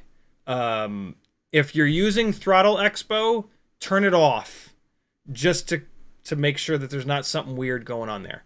But yeah, it should not be 50%. It should be closer to 30%. Denzel the Terrible says, your grandpa called. He wants his teal golf shorts back. They're not golf shorts. They're straight up around the house shorts. And you can go to hell. I don't have them on now, but they're my favorite shorts. They're actually from fucking Target. But they're very comfortable. Jbo888, look, Maggie loves them, so fuck you all. And she thinks I look good in them, and that's all that matters. Jbo also says, I'm sure you're around 30 hover point. Don't give me any of that. You fly quicker than me bullshit. No, if a rig's hover point is 50%, that's almost unflyable for me. So there's something seriously wrong there. But I need to know everything about the rig to even begin to help you out. You know what I'm saying? There's not like a setting in Betaflight. There's not like a switch in Betaflight that's like, make my hover point like obnoxiously high. Yes, that I can tell you to turn off. You know what I mean? I need to know the whole setup. FPV Toast says, the first file you showed had a dash across the yard, 48,000 RPM. Okay. Thank you for noticing that, FPV Toast. That's more what I would expect from the 30,000 kV motors. I'm gonna have to retest this stuff, so I'll retest it and we'll dig deeper. Thank you for noticing that, FPV Toast. PNW Vid says it was 40,000. It was 43K. You missed it out. Okay, yeah, we got there. We figured that out. PNW says that was a quick crash. Titan says, why not use 300 mAh for the 75mm? The runtime isn't that much worse, and it's a lot lighter. Right now, for the testing, I'm using the 450 milliamp batteries because they're heavier and because they're going to give a more consistent. Yeah, they're just going to be more consistent. When I fly these things for real, I have, like, when I'm done testing with these things and I'm flying them for fun. Oh, they're put away, but I have these very cool little styrofoam. No, it's a regular foam inserts so that I can run a 300 mAh battery, because as we saw with that runtime, creeping up to like 4 minutes, I don't need that kind of runtime. So yeah, I run these things on 300 mAh batteries when I'm not testing them. But for testing, the 450 makes more sense. Good question, brother. Timon says, what would cause a constant metallic sounding oscillation noise? 65 millimeter Weebleed 702 28,500s. Frame clearance for the C-clips, one motor, tough to spin up at times too. I would guess it's that one motor is the problem. It's almost certainly a mechanical issue. You can take your master multiplier slider and move it like way down. Like if it's at 1.0, move it to like 0.7 and make sure that that doesn't change anything. If doing that doesn't change anything, it's a mechanical problem for sure. Get it back up to 1.0 or whatever the hell it was. But that's a nice way to dumping your PIDs way down is a great way of isolating mechanical problems versus like digital problems, basically beta fight problems, filtering problems, tuning problems, stuff like that. So yeah, drop your master multiplier way down. If you drop it low enough, it might help even if it's a mechanical problem. So don't drop it to like 0.2 or anything like that. Bring it down to like 0.7. And then message me on Discord. We'll figure it out. Moss1 says, what do you think about making the new Mobula 6 fractal?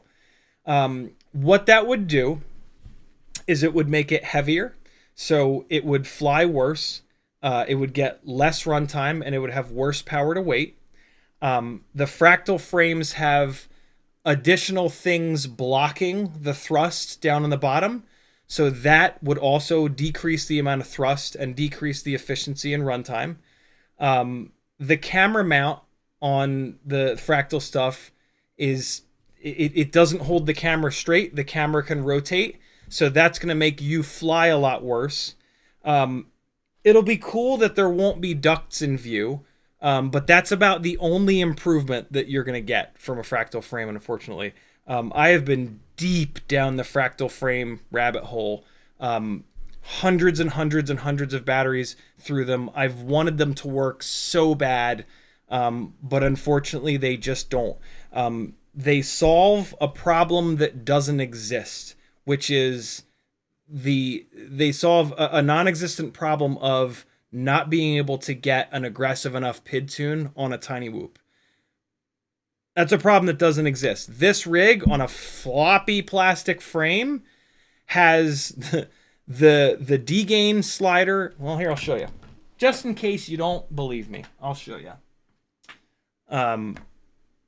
Some of you won't believe this tune. And this is powerful motors. These are the lightest weight props, right? Like, it's a scenario where we shouldn't necessarily be able to move the sliders up this far. But yeah, if we were in a scenario where we couldn't get our tiny whoops tuned tight enough, sure, a carbon fiber solid frame would help that. But that is absolutely not the situation that we're in. Any of these plastic frames can be tuned to the point where there is zero prop wash. And so, yeah, to take a new Mobula 6 and put it into a fractal frame would just ruin the flight performance. It would fly significantly worse, like noticeably worse. Initially, your brain would be like, nah, it's okay, because you'll have spent the money and the time to do the swap. But especially if you had another Mobula 6 and you back-to-backed them, it is so obvious. It is like so obvious. Look at this tune.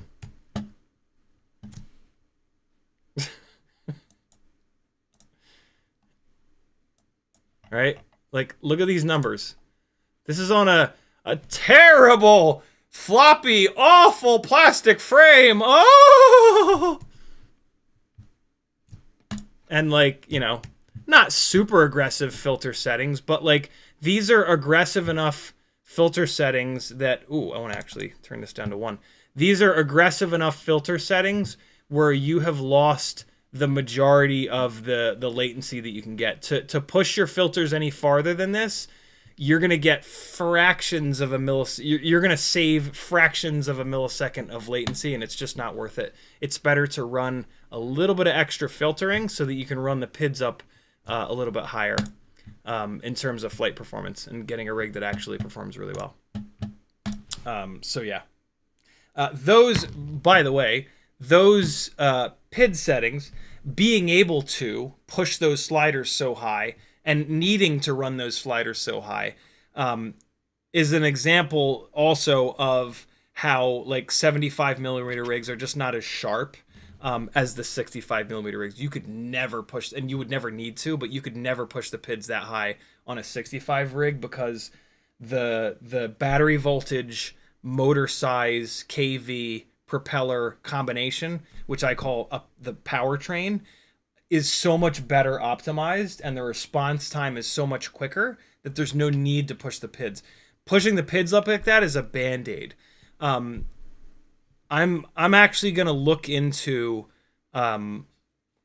higher stator volumes for this rig because I would rather be able to. I would rather have a powertrain that produces shorter, quicker response time, that I don't have to push those PIDs up so high. That would really help with how lazy these things feel.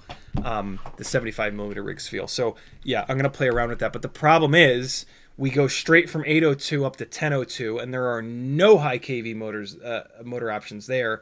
603 might be an option, but unfortunately these prototype 603s like don't exist to anyone else, and they only have a 1 millimeter motor shaft. And technically speaking, a 603 has actually less stator volume than an 802. It's a taller stator though, so it actually kind of makes a little bit more power than an 802. But that's a 20-minute rant for another live stream. Daytona Jim, thank you again for the $5 super chat, my friend. Mark Jimenez says, any downside to soldering motors to my 65 millimeter if I don't mind soldering? Thanks for by being so accommodating with all the questions. You're certainly welcome. The serviceability is just such a pain in the ass. I've also found that direct soldered motors break the wires more often than the plugs break. I've heard people that say the complete opposite of that though. Yeah, the serviceability though of direct soldered motors is it's just such a pain in the ass. I do a lot of testing, so for me it really sticks out like a sore thumb, but like when you start flying really hard, you're going to start bending motor shafts, you're going to start needing to work on the thing. And like what I find is that with motor plugs, it's so much easier to work on it that you will fly harder and you will have more fun because you're like, fuck it, I don't care. It's a $10 repair for when one motor blows up, and it takes me 4 minutes to do it. Versus you really got to pull the whole thing to do it without accidentally melting the frame. You got to pull it all apart and take the AIO out and pull the motors off. And like, if it's a half an hour repair, you're not going to fly as hard, and that's silly. With tiny whoops, like they're so hard to fly, you have to be willing to crash constantly and hard as hell to get really good.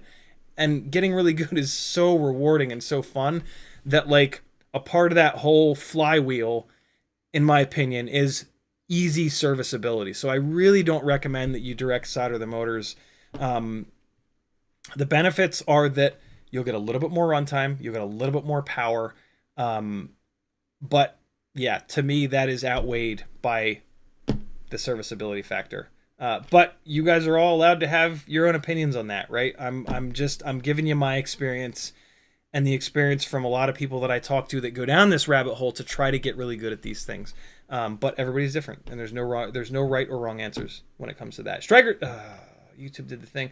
Striker says, stream has really opened my eyes. To be honest, 75 might be better for me, considering my front yard, backyard is nice. Inside, most of the time, it's going to be church with the boys. Awesome. Soggy said, Soggy, what? That's a YouTube name right there.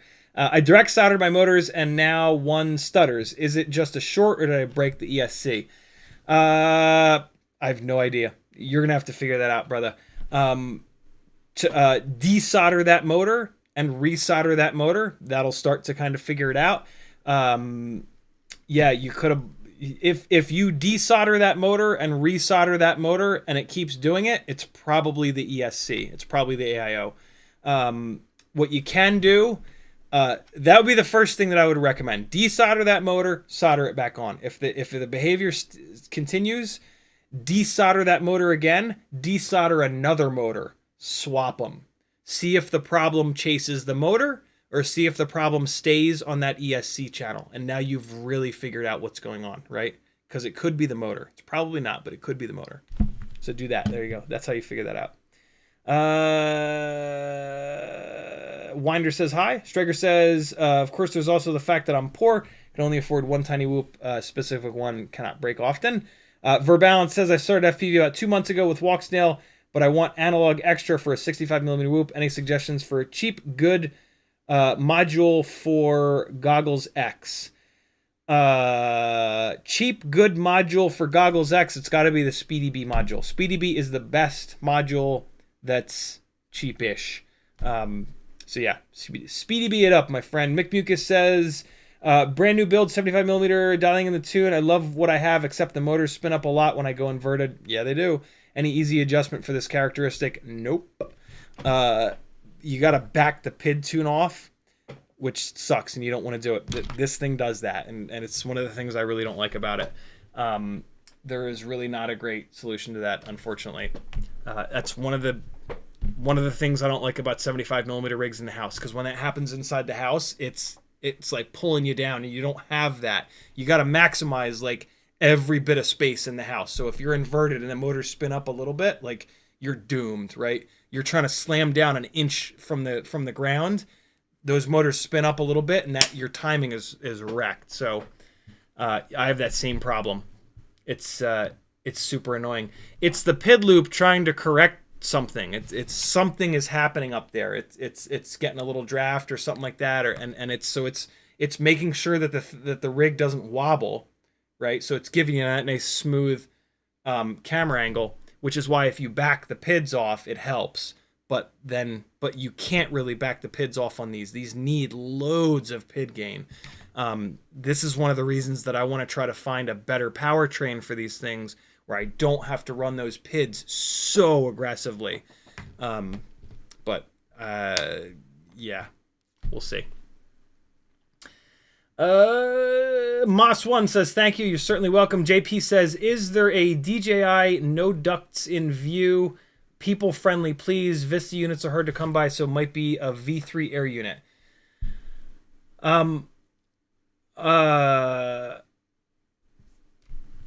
Is there a DJI no ducts in view? What's that mean? Is there a DJI what? No ducts in view? Like a quad from DJI that has no ducts in view? Or like what? JP, you were talking. Oh yeah, okay, JP. So this is a continuation of the conversation earlier, I'm gonna assume.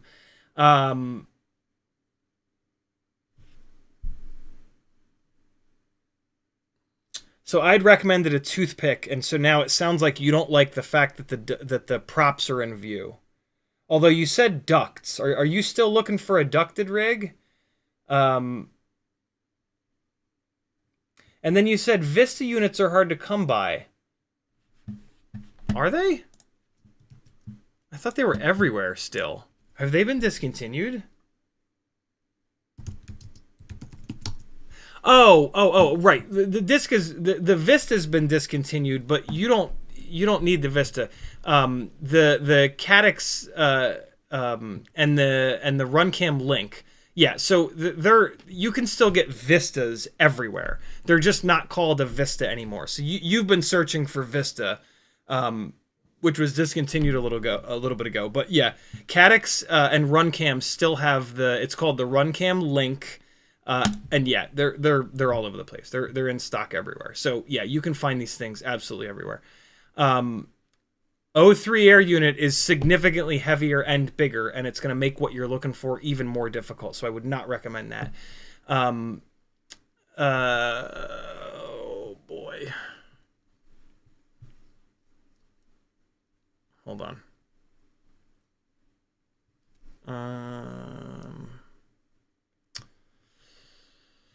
So you basically, what I think is going to be best for you is like a toothpick, but with the camera pushed forward. But we want to stay as light as possible. A lot of times when they push the camera forward like that, the quad gets a lot heavier.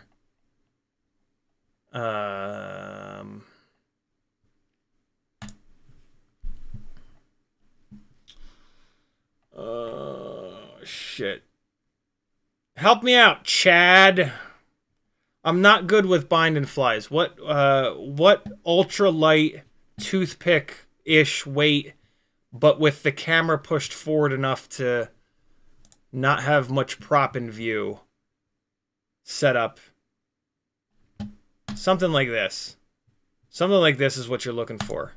Where, yeah, so just start looking around. This is what you're looking for. Skinny little arms, 1204 motors, skinny little frame, but then like the camera pushed forward. This is, I think, what you want. What does this weigh? So this is the HappyModel Crux. I've actually heard good things about this.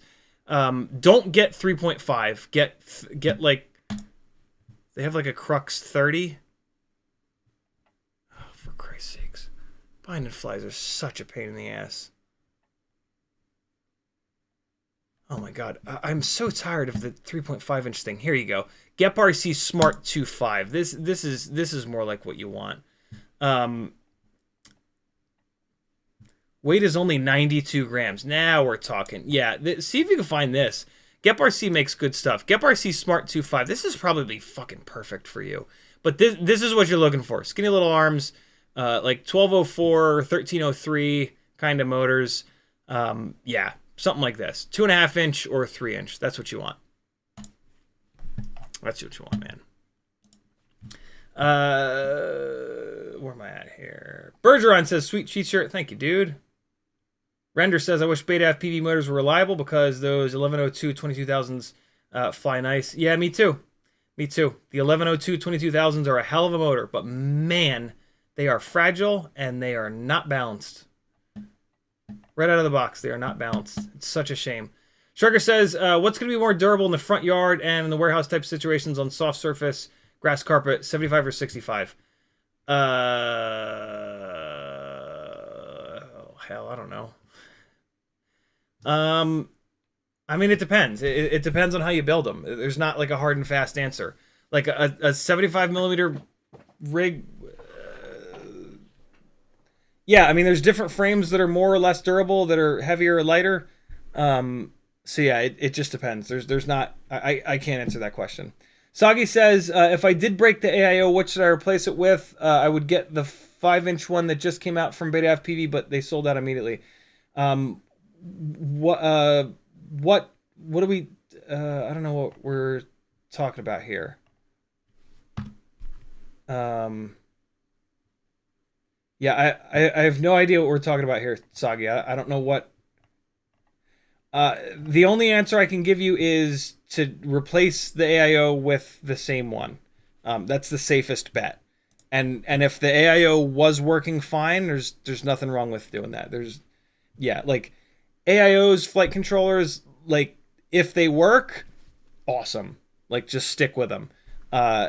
If you're having problems with them, then maybe change it. But like resist the urge to just change shit for the sake of changing shit. If you've got a component on the quad that's working fine, and it blows up, replace it with the exact same thing. It's going to make the replacement process way easier. And there are a good amount of components that actually don't work all that well. So don't roll the dice and maybe get something that's worse. You know what I'm saying? JP with a $5 super chat. Thank you, brother. He says, toothpick or ducted for people? Thanks, bro. It depends. Lightweight ducted is fine around people. 250, 300 grams ducted is going to hurt someone. Toothpick is going to be super lightweight all the time. So yeah, it kind of depends. P. Morty says, what's wrong with 3.5 inch rigs? That propeller size is too big for 250 grams. It ends up being super floaty, like a really lightweight toothpick. And that's just not a flight characteristic that I enjoy. It gets you end up flying rigs like that sort of like two-dimensionally. You don't have any ability to like jump off the throttle and throw it up over big stuff. 3.5-inch rigs need to be like 300 grams, 350 grams in order to have that good balance of flight characteristics, and most of them aren't. So yeah, the 3.5-inch thing is another example of just the FPV hype train going completely apeshit. And like, yes, you can make more power with 3.5-inch props, but at the cost of the thing not flying all that great. Somebody just did a video about this with 2 quad mula rigs, the 3-inch and the 3.5-inch, and came to that exact same conclusion. I forget who it was, but I just watched it. I was like, thank you, because I feel like I'm the only person talking about that. And yeah. 3.5-inch would be good for like long range stuff, but for freestyle, it's 3-inch if you're going to be anywhere near 250 grams. Losing my voice. Striker says, I mean, that's a long message. I'm just going to read it. Go 3. Perfect. Awesome.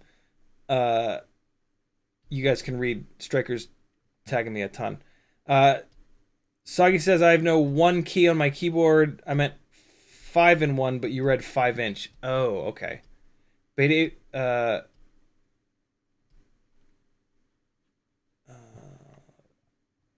Soggy, I'm still not sure what you're getting at here. I still don't know what the rig is or anything like that. Yeah, I need way more info to be able to help you, brother. Sorry. All right, we're flying. Holy shit, it's late. Okay. I'm still going to fly, but I'm not going to fly super hard upstairs because I don't want to wake the entire family up. But I told you guys that we're going to fly tonight, and so we're going to fly tonight. All right, here we go. 75 mil versus 65 inside the house. Hold your questions for next time, friends. I got to get this wrapped up. Yeah, I try to keep these streams to 2 hours. I get people that bitch nonstop about my streams being too long anyway. So I try super hard not to go over 2 hours. So come on back on Whoop Wednesday at 10 o'clock and ask me any questions you've got, and we'll dive on in. So this is the Jungle Gym Basher with the HQ Ultralight 1.6-inch spy blades inside the house. I'm going to go straight upstairs while the battery is fresh so that you can really see it blasting around up there. Or these HD0 goggles are just going to shit the bed. Okay, what? Why?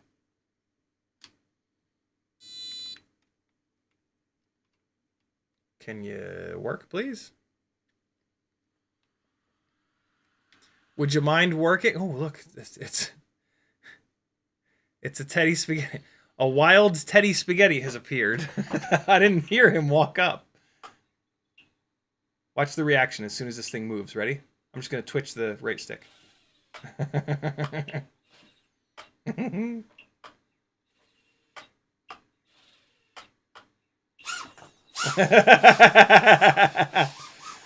So here you go, my friends. This is the best this thing has ever flown. Oh, God.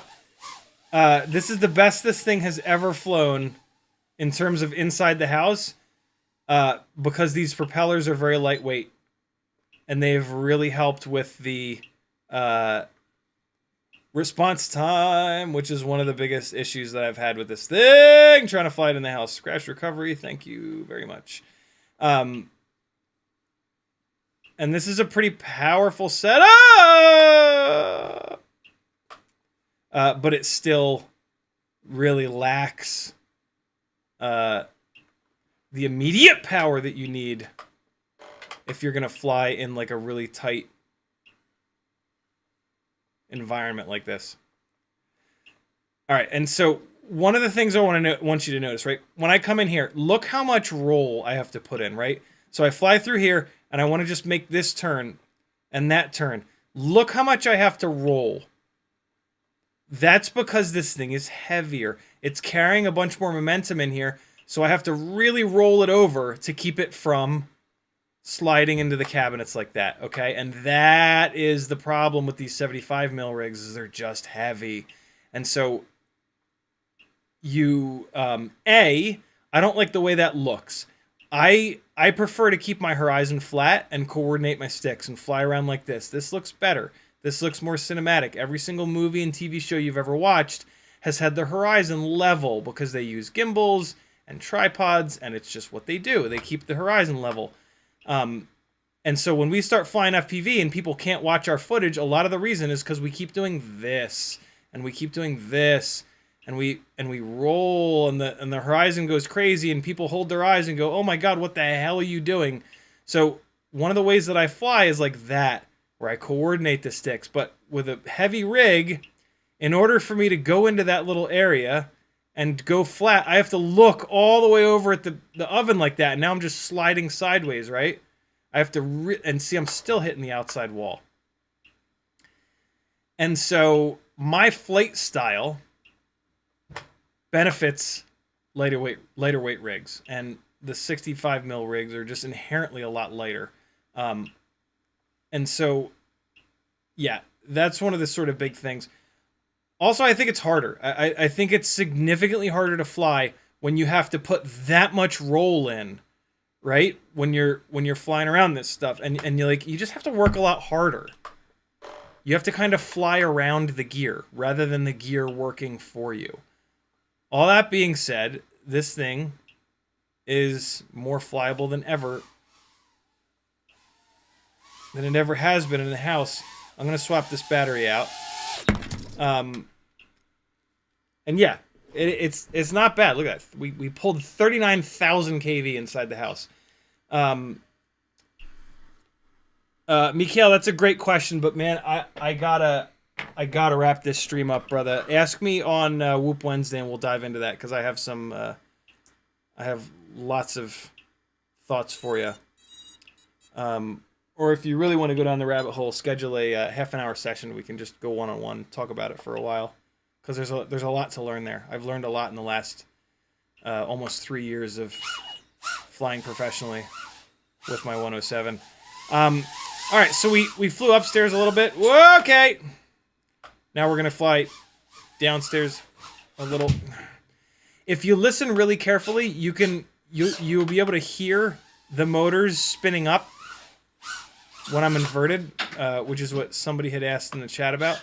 There's also going to be an absurd amount of crashes down here because it's so hard to fly this thing.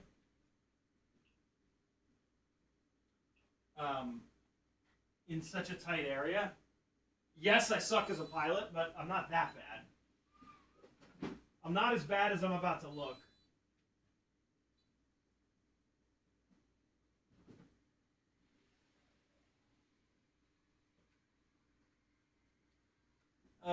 Battery just went dead on these goggles, whatever. I'm just going to grab my Fat Sharks. It's fine. I'm going to pull this battery out of here, though, to remind myself. Alright. Fat Sharks for the win, as always. Tedward Cullen, back up a little bit, buddy. Back up.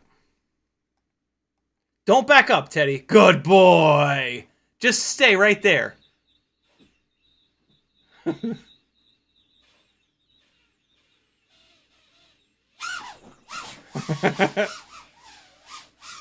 Oh boy. So, oh Jesus. As you can see, we can still... Fuck you 1,000 times.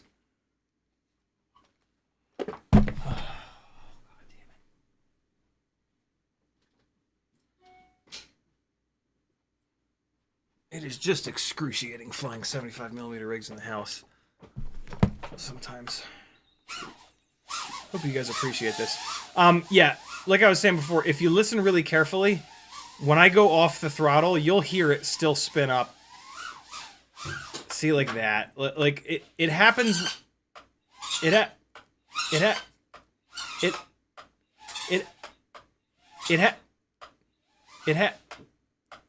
happens when you God, I have to work so hard. It happens when you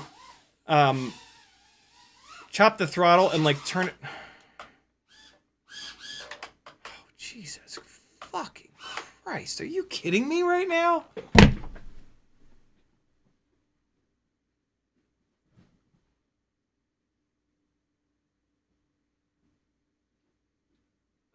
It happens when you come off the throttle and then like hit a bunch of roll, and unfortunately what it'll do is push the thing sideways. So like I have to line stuff up. All right, so like the dive tunnel, for example, right? Like if I want to roll to the right into this dive tunnel with this rig, with the 65s too, but much less, I have to line up on this here. I can't send it through the middle here because it'll push itself out when I roll it over. That's what somebody was talking about earlier with when they're inverted with their 75, it'll spin the motors up a little bit. It just, they don't go down to zero throttle as reliably as the 65s. The 65s are much better in this respect. So like, see that? You see how I ended up in the middle of that dive gate, even though I lined it up all the way over here? See that? It crashed into the ground like dead center in there. That's something that you really have to get used to with the 75s. And it's still a thing with the 65s. And there is you can try to fly around it. It's where chopping the throttle when you do that stuff really early really helps. So like I was super drastic there, but you saw, like, you want to make sure that you're not dragging the throttle. If you drag the throttle like that, it'll really exacerbate that. But I'm not. Like, the 75 mil rigs, like, that's just something about them. They don't, it's because they have the slower response time. They can't break the motors down as quickly. And so, yeah, it's just a much less optimized powertrain. But we can fly it around. It is flyable in the house, and if you get really good, you can do some stuff. You gotta really be on it, though. I'm working really hard.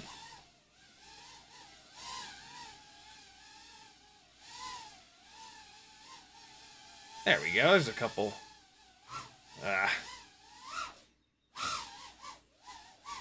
There's a couple ones. So yeah, it's mainly about the response time though. The slower response time makes flying in an environment where a lot of stuff is happening constantly extremely difficult. Extremely difficult. And yeah, it's hard to fly. This is very difficult to fly, and quite honestly, this is much less fun than flying a 65 in here. I'm thinking about taking these, taking this gate here, this one, and this one, and putting them on the sides. Putting it here and here. So this is like a hanging cube. Like a cube hanging from the ceiling. Jesus Christ. Would that be cool, or is that stupid?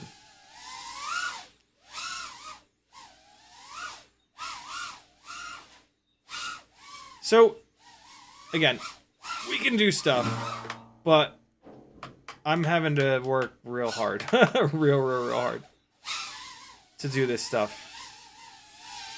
And a 300 mAh battery would make it a little bit better, but the power that would actually make the response time worse, right? A smaller mAh battery is going to make the response time worse, but it'll make the all-up weight a little bit better. So a 300 mAh battery with the little foam piece in the bottom would make flying it down here a little more realistic. But yeah, it's still just so difficult. But flying this thing outside, amazing.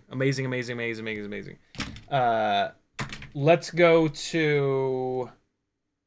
Well, you know what? No, I haven't I haven't flown this yet. This is the 36,000 kV rig. This is the rig I've been changing motors on. This is a fresh set of 36,000s. Let me see how this is. Hold on, these motors might not be spinning the right direction.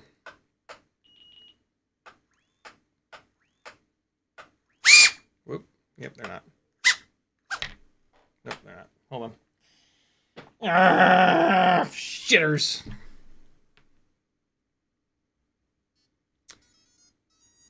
Well, actually, I might need to drill this frame out. Nah, I think I'm all right. Hold up.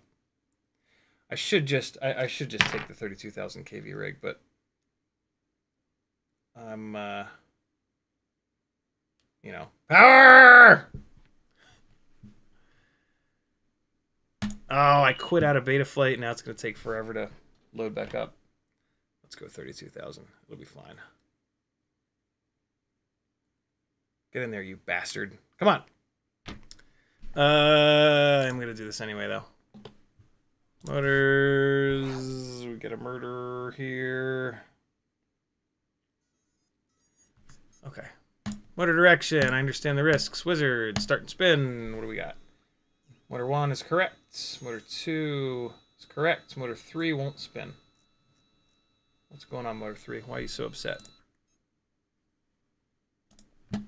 Hang on. Oh.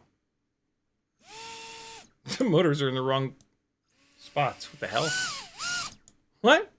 Alright, hold on. I need to reorder the motors. That's weird. Start! Right rear. Right front's trying to spin. Left rear. Well, that was weird. What the hell? What? Motors. Understand the risks. Motor 1. Oh, that's correct. Motor 2. That's correct. 3. Oh, that's right. What the hell? That was weird. Okay. Stop motors. Motor direction. Let me just make sure. Wizard. Start and spin. Great. Motor 1. Correct. Motor 2. Correct. Motor 4. Correct. Motor 3. Correct. Okay, I got them. Stop motors. That was weird. This thing was acting very strange. Let me go to PIDs and take those harmonics down real quick. We're good. Perfect. Good to go. 36,000 kV, 18.1 gram, ultimate freestyle tiny whoop. 2G4 AIO, tiny whoop 0702, 36,000s by the way. GemFan biblades. We'll compare biblades to biblades.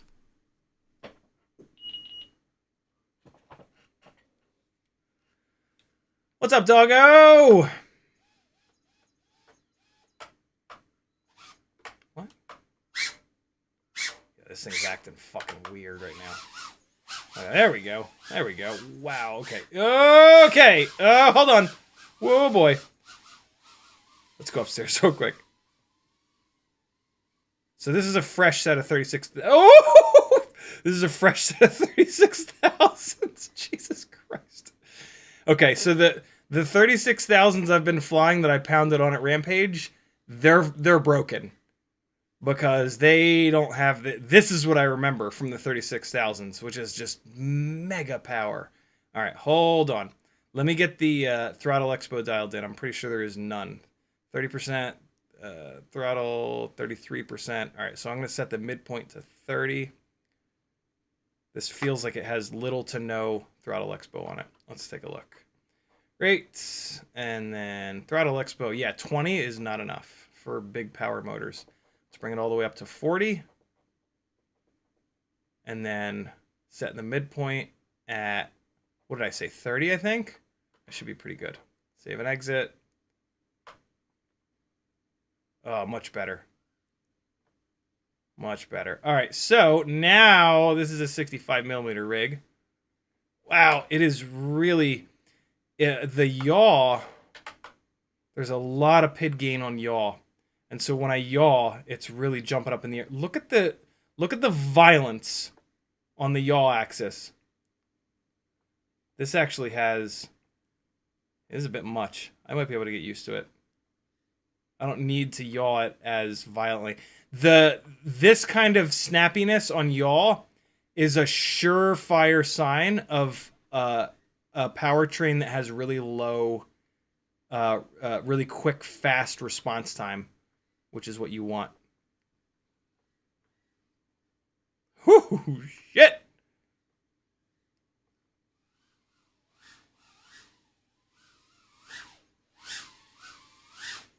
Oh my god! I also haven't flown one of these heavier 65mm rigs in a bit. Oh, that was a hard hit.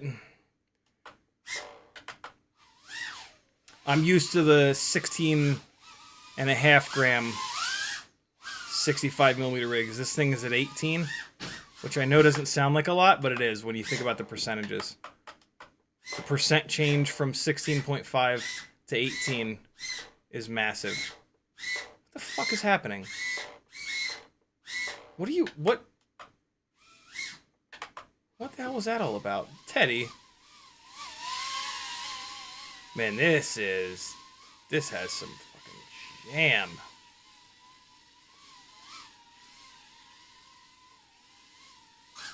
Hey. Man, this flies so much different than the lighter weight 65s, the Mobula and the Beta Air. Damn. Oh my god. Let me go. It almost let me go. I mean, it did let me go, but I wasn't ready for it. Oh my god. This has an awful lot of power. Hold on. This is a bit much. Miscellaneous pee-pee! Motor output limit. Let's just chill this out a little bit. Bring it down to 90%.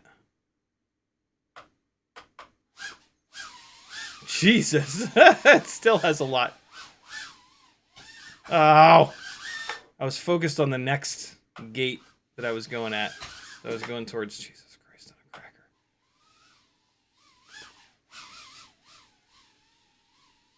I wanted to go in here and try to throw it up into there. Oh, this battery's done. Let's do one more battery.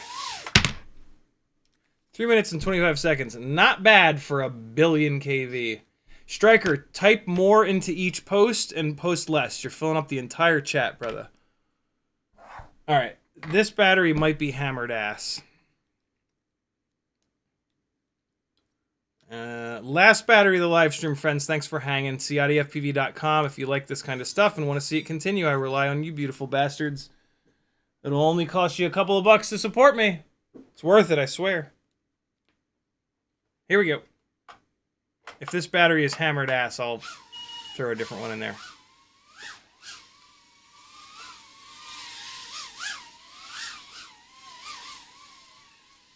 Alright, let's get in here. And just make sure that I haven't completely lost my mojo. Yeah, we good. Oh, God! Oh, crash recovery, you fucking beautiful bastard, you. Woo! Oh, I thought I was going to pull that off. How did it bounce all the way over there? Ah!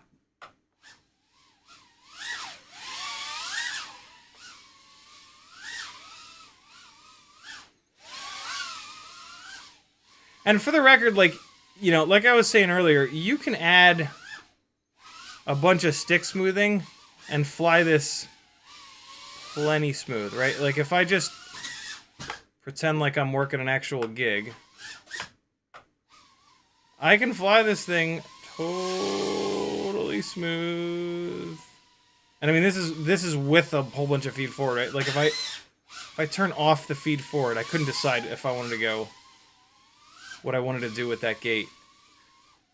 But yeah, you can use the aids or just use your fingies to fly the lightweight rigs perfectly smooth. It's hard to do in a really busy environment like this if you want to also shoot the gaps. But like, I guess upstairs would be a better example of that, right? Like I can come up here. Oh my god, I can't believe I hit the wire on the light. You know, I can fly this thing nice and, in air quotes, cinematic. Especially with the amazing power to weight ratio. And it'll never prop wash. It'll never do that weird shit at full throttle where it... I think this thing might actually need a little bit of tuning, come to think of it. Hold on, let me... really quick jump into... Oh yeah, it's got these turned way down. That'll help. Come on. Come on. Yeah. A lighter weight, more responsive rig can be flown smoothly. A shit response time fat rig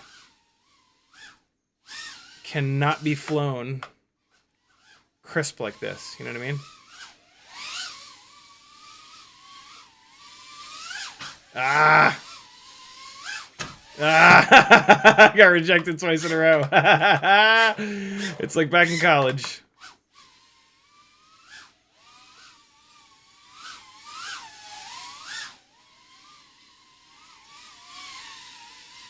What you doing, little buddy? Hanging out with Daddy? While he works? Why won't you chase it anymore? I want you to chase me so I can fly backwards and film you. You grumpy little bastard. If it doesn't involve me throwing his toy, he's uninterested. Oh, we got in there. Those newbie drone gates are the hardest, man. They're like, they don't look that much smaller, but man, they are so much harder. Yeah, as you can see. Hey. Spatter's done. So there you guys go. 65 versus 75. I could, you know, with these crazy KV motors, I could fly this outside. It'd be fine. But, like, the wind would really hammer it because it's so much lighter. And, like, I would have to run extra up tilt on it.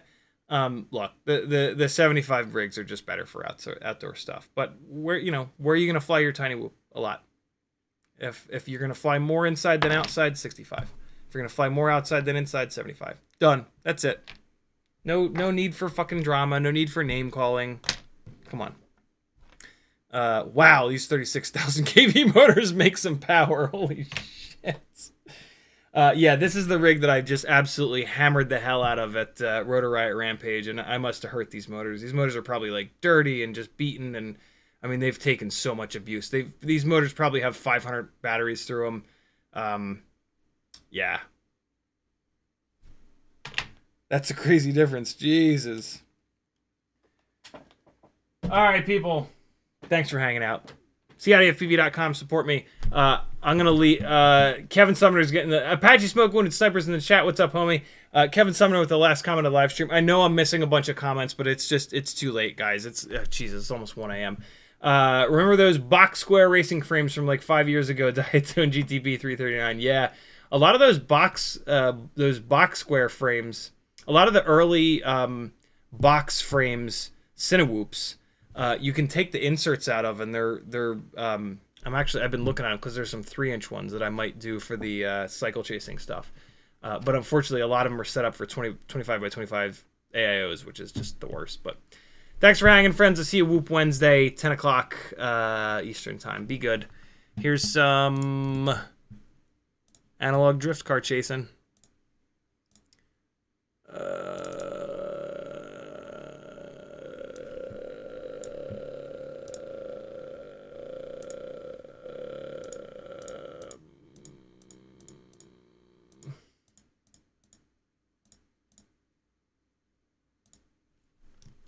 Hold on.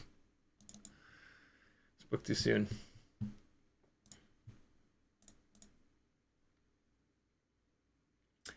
There it is.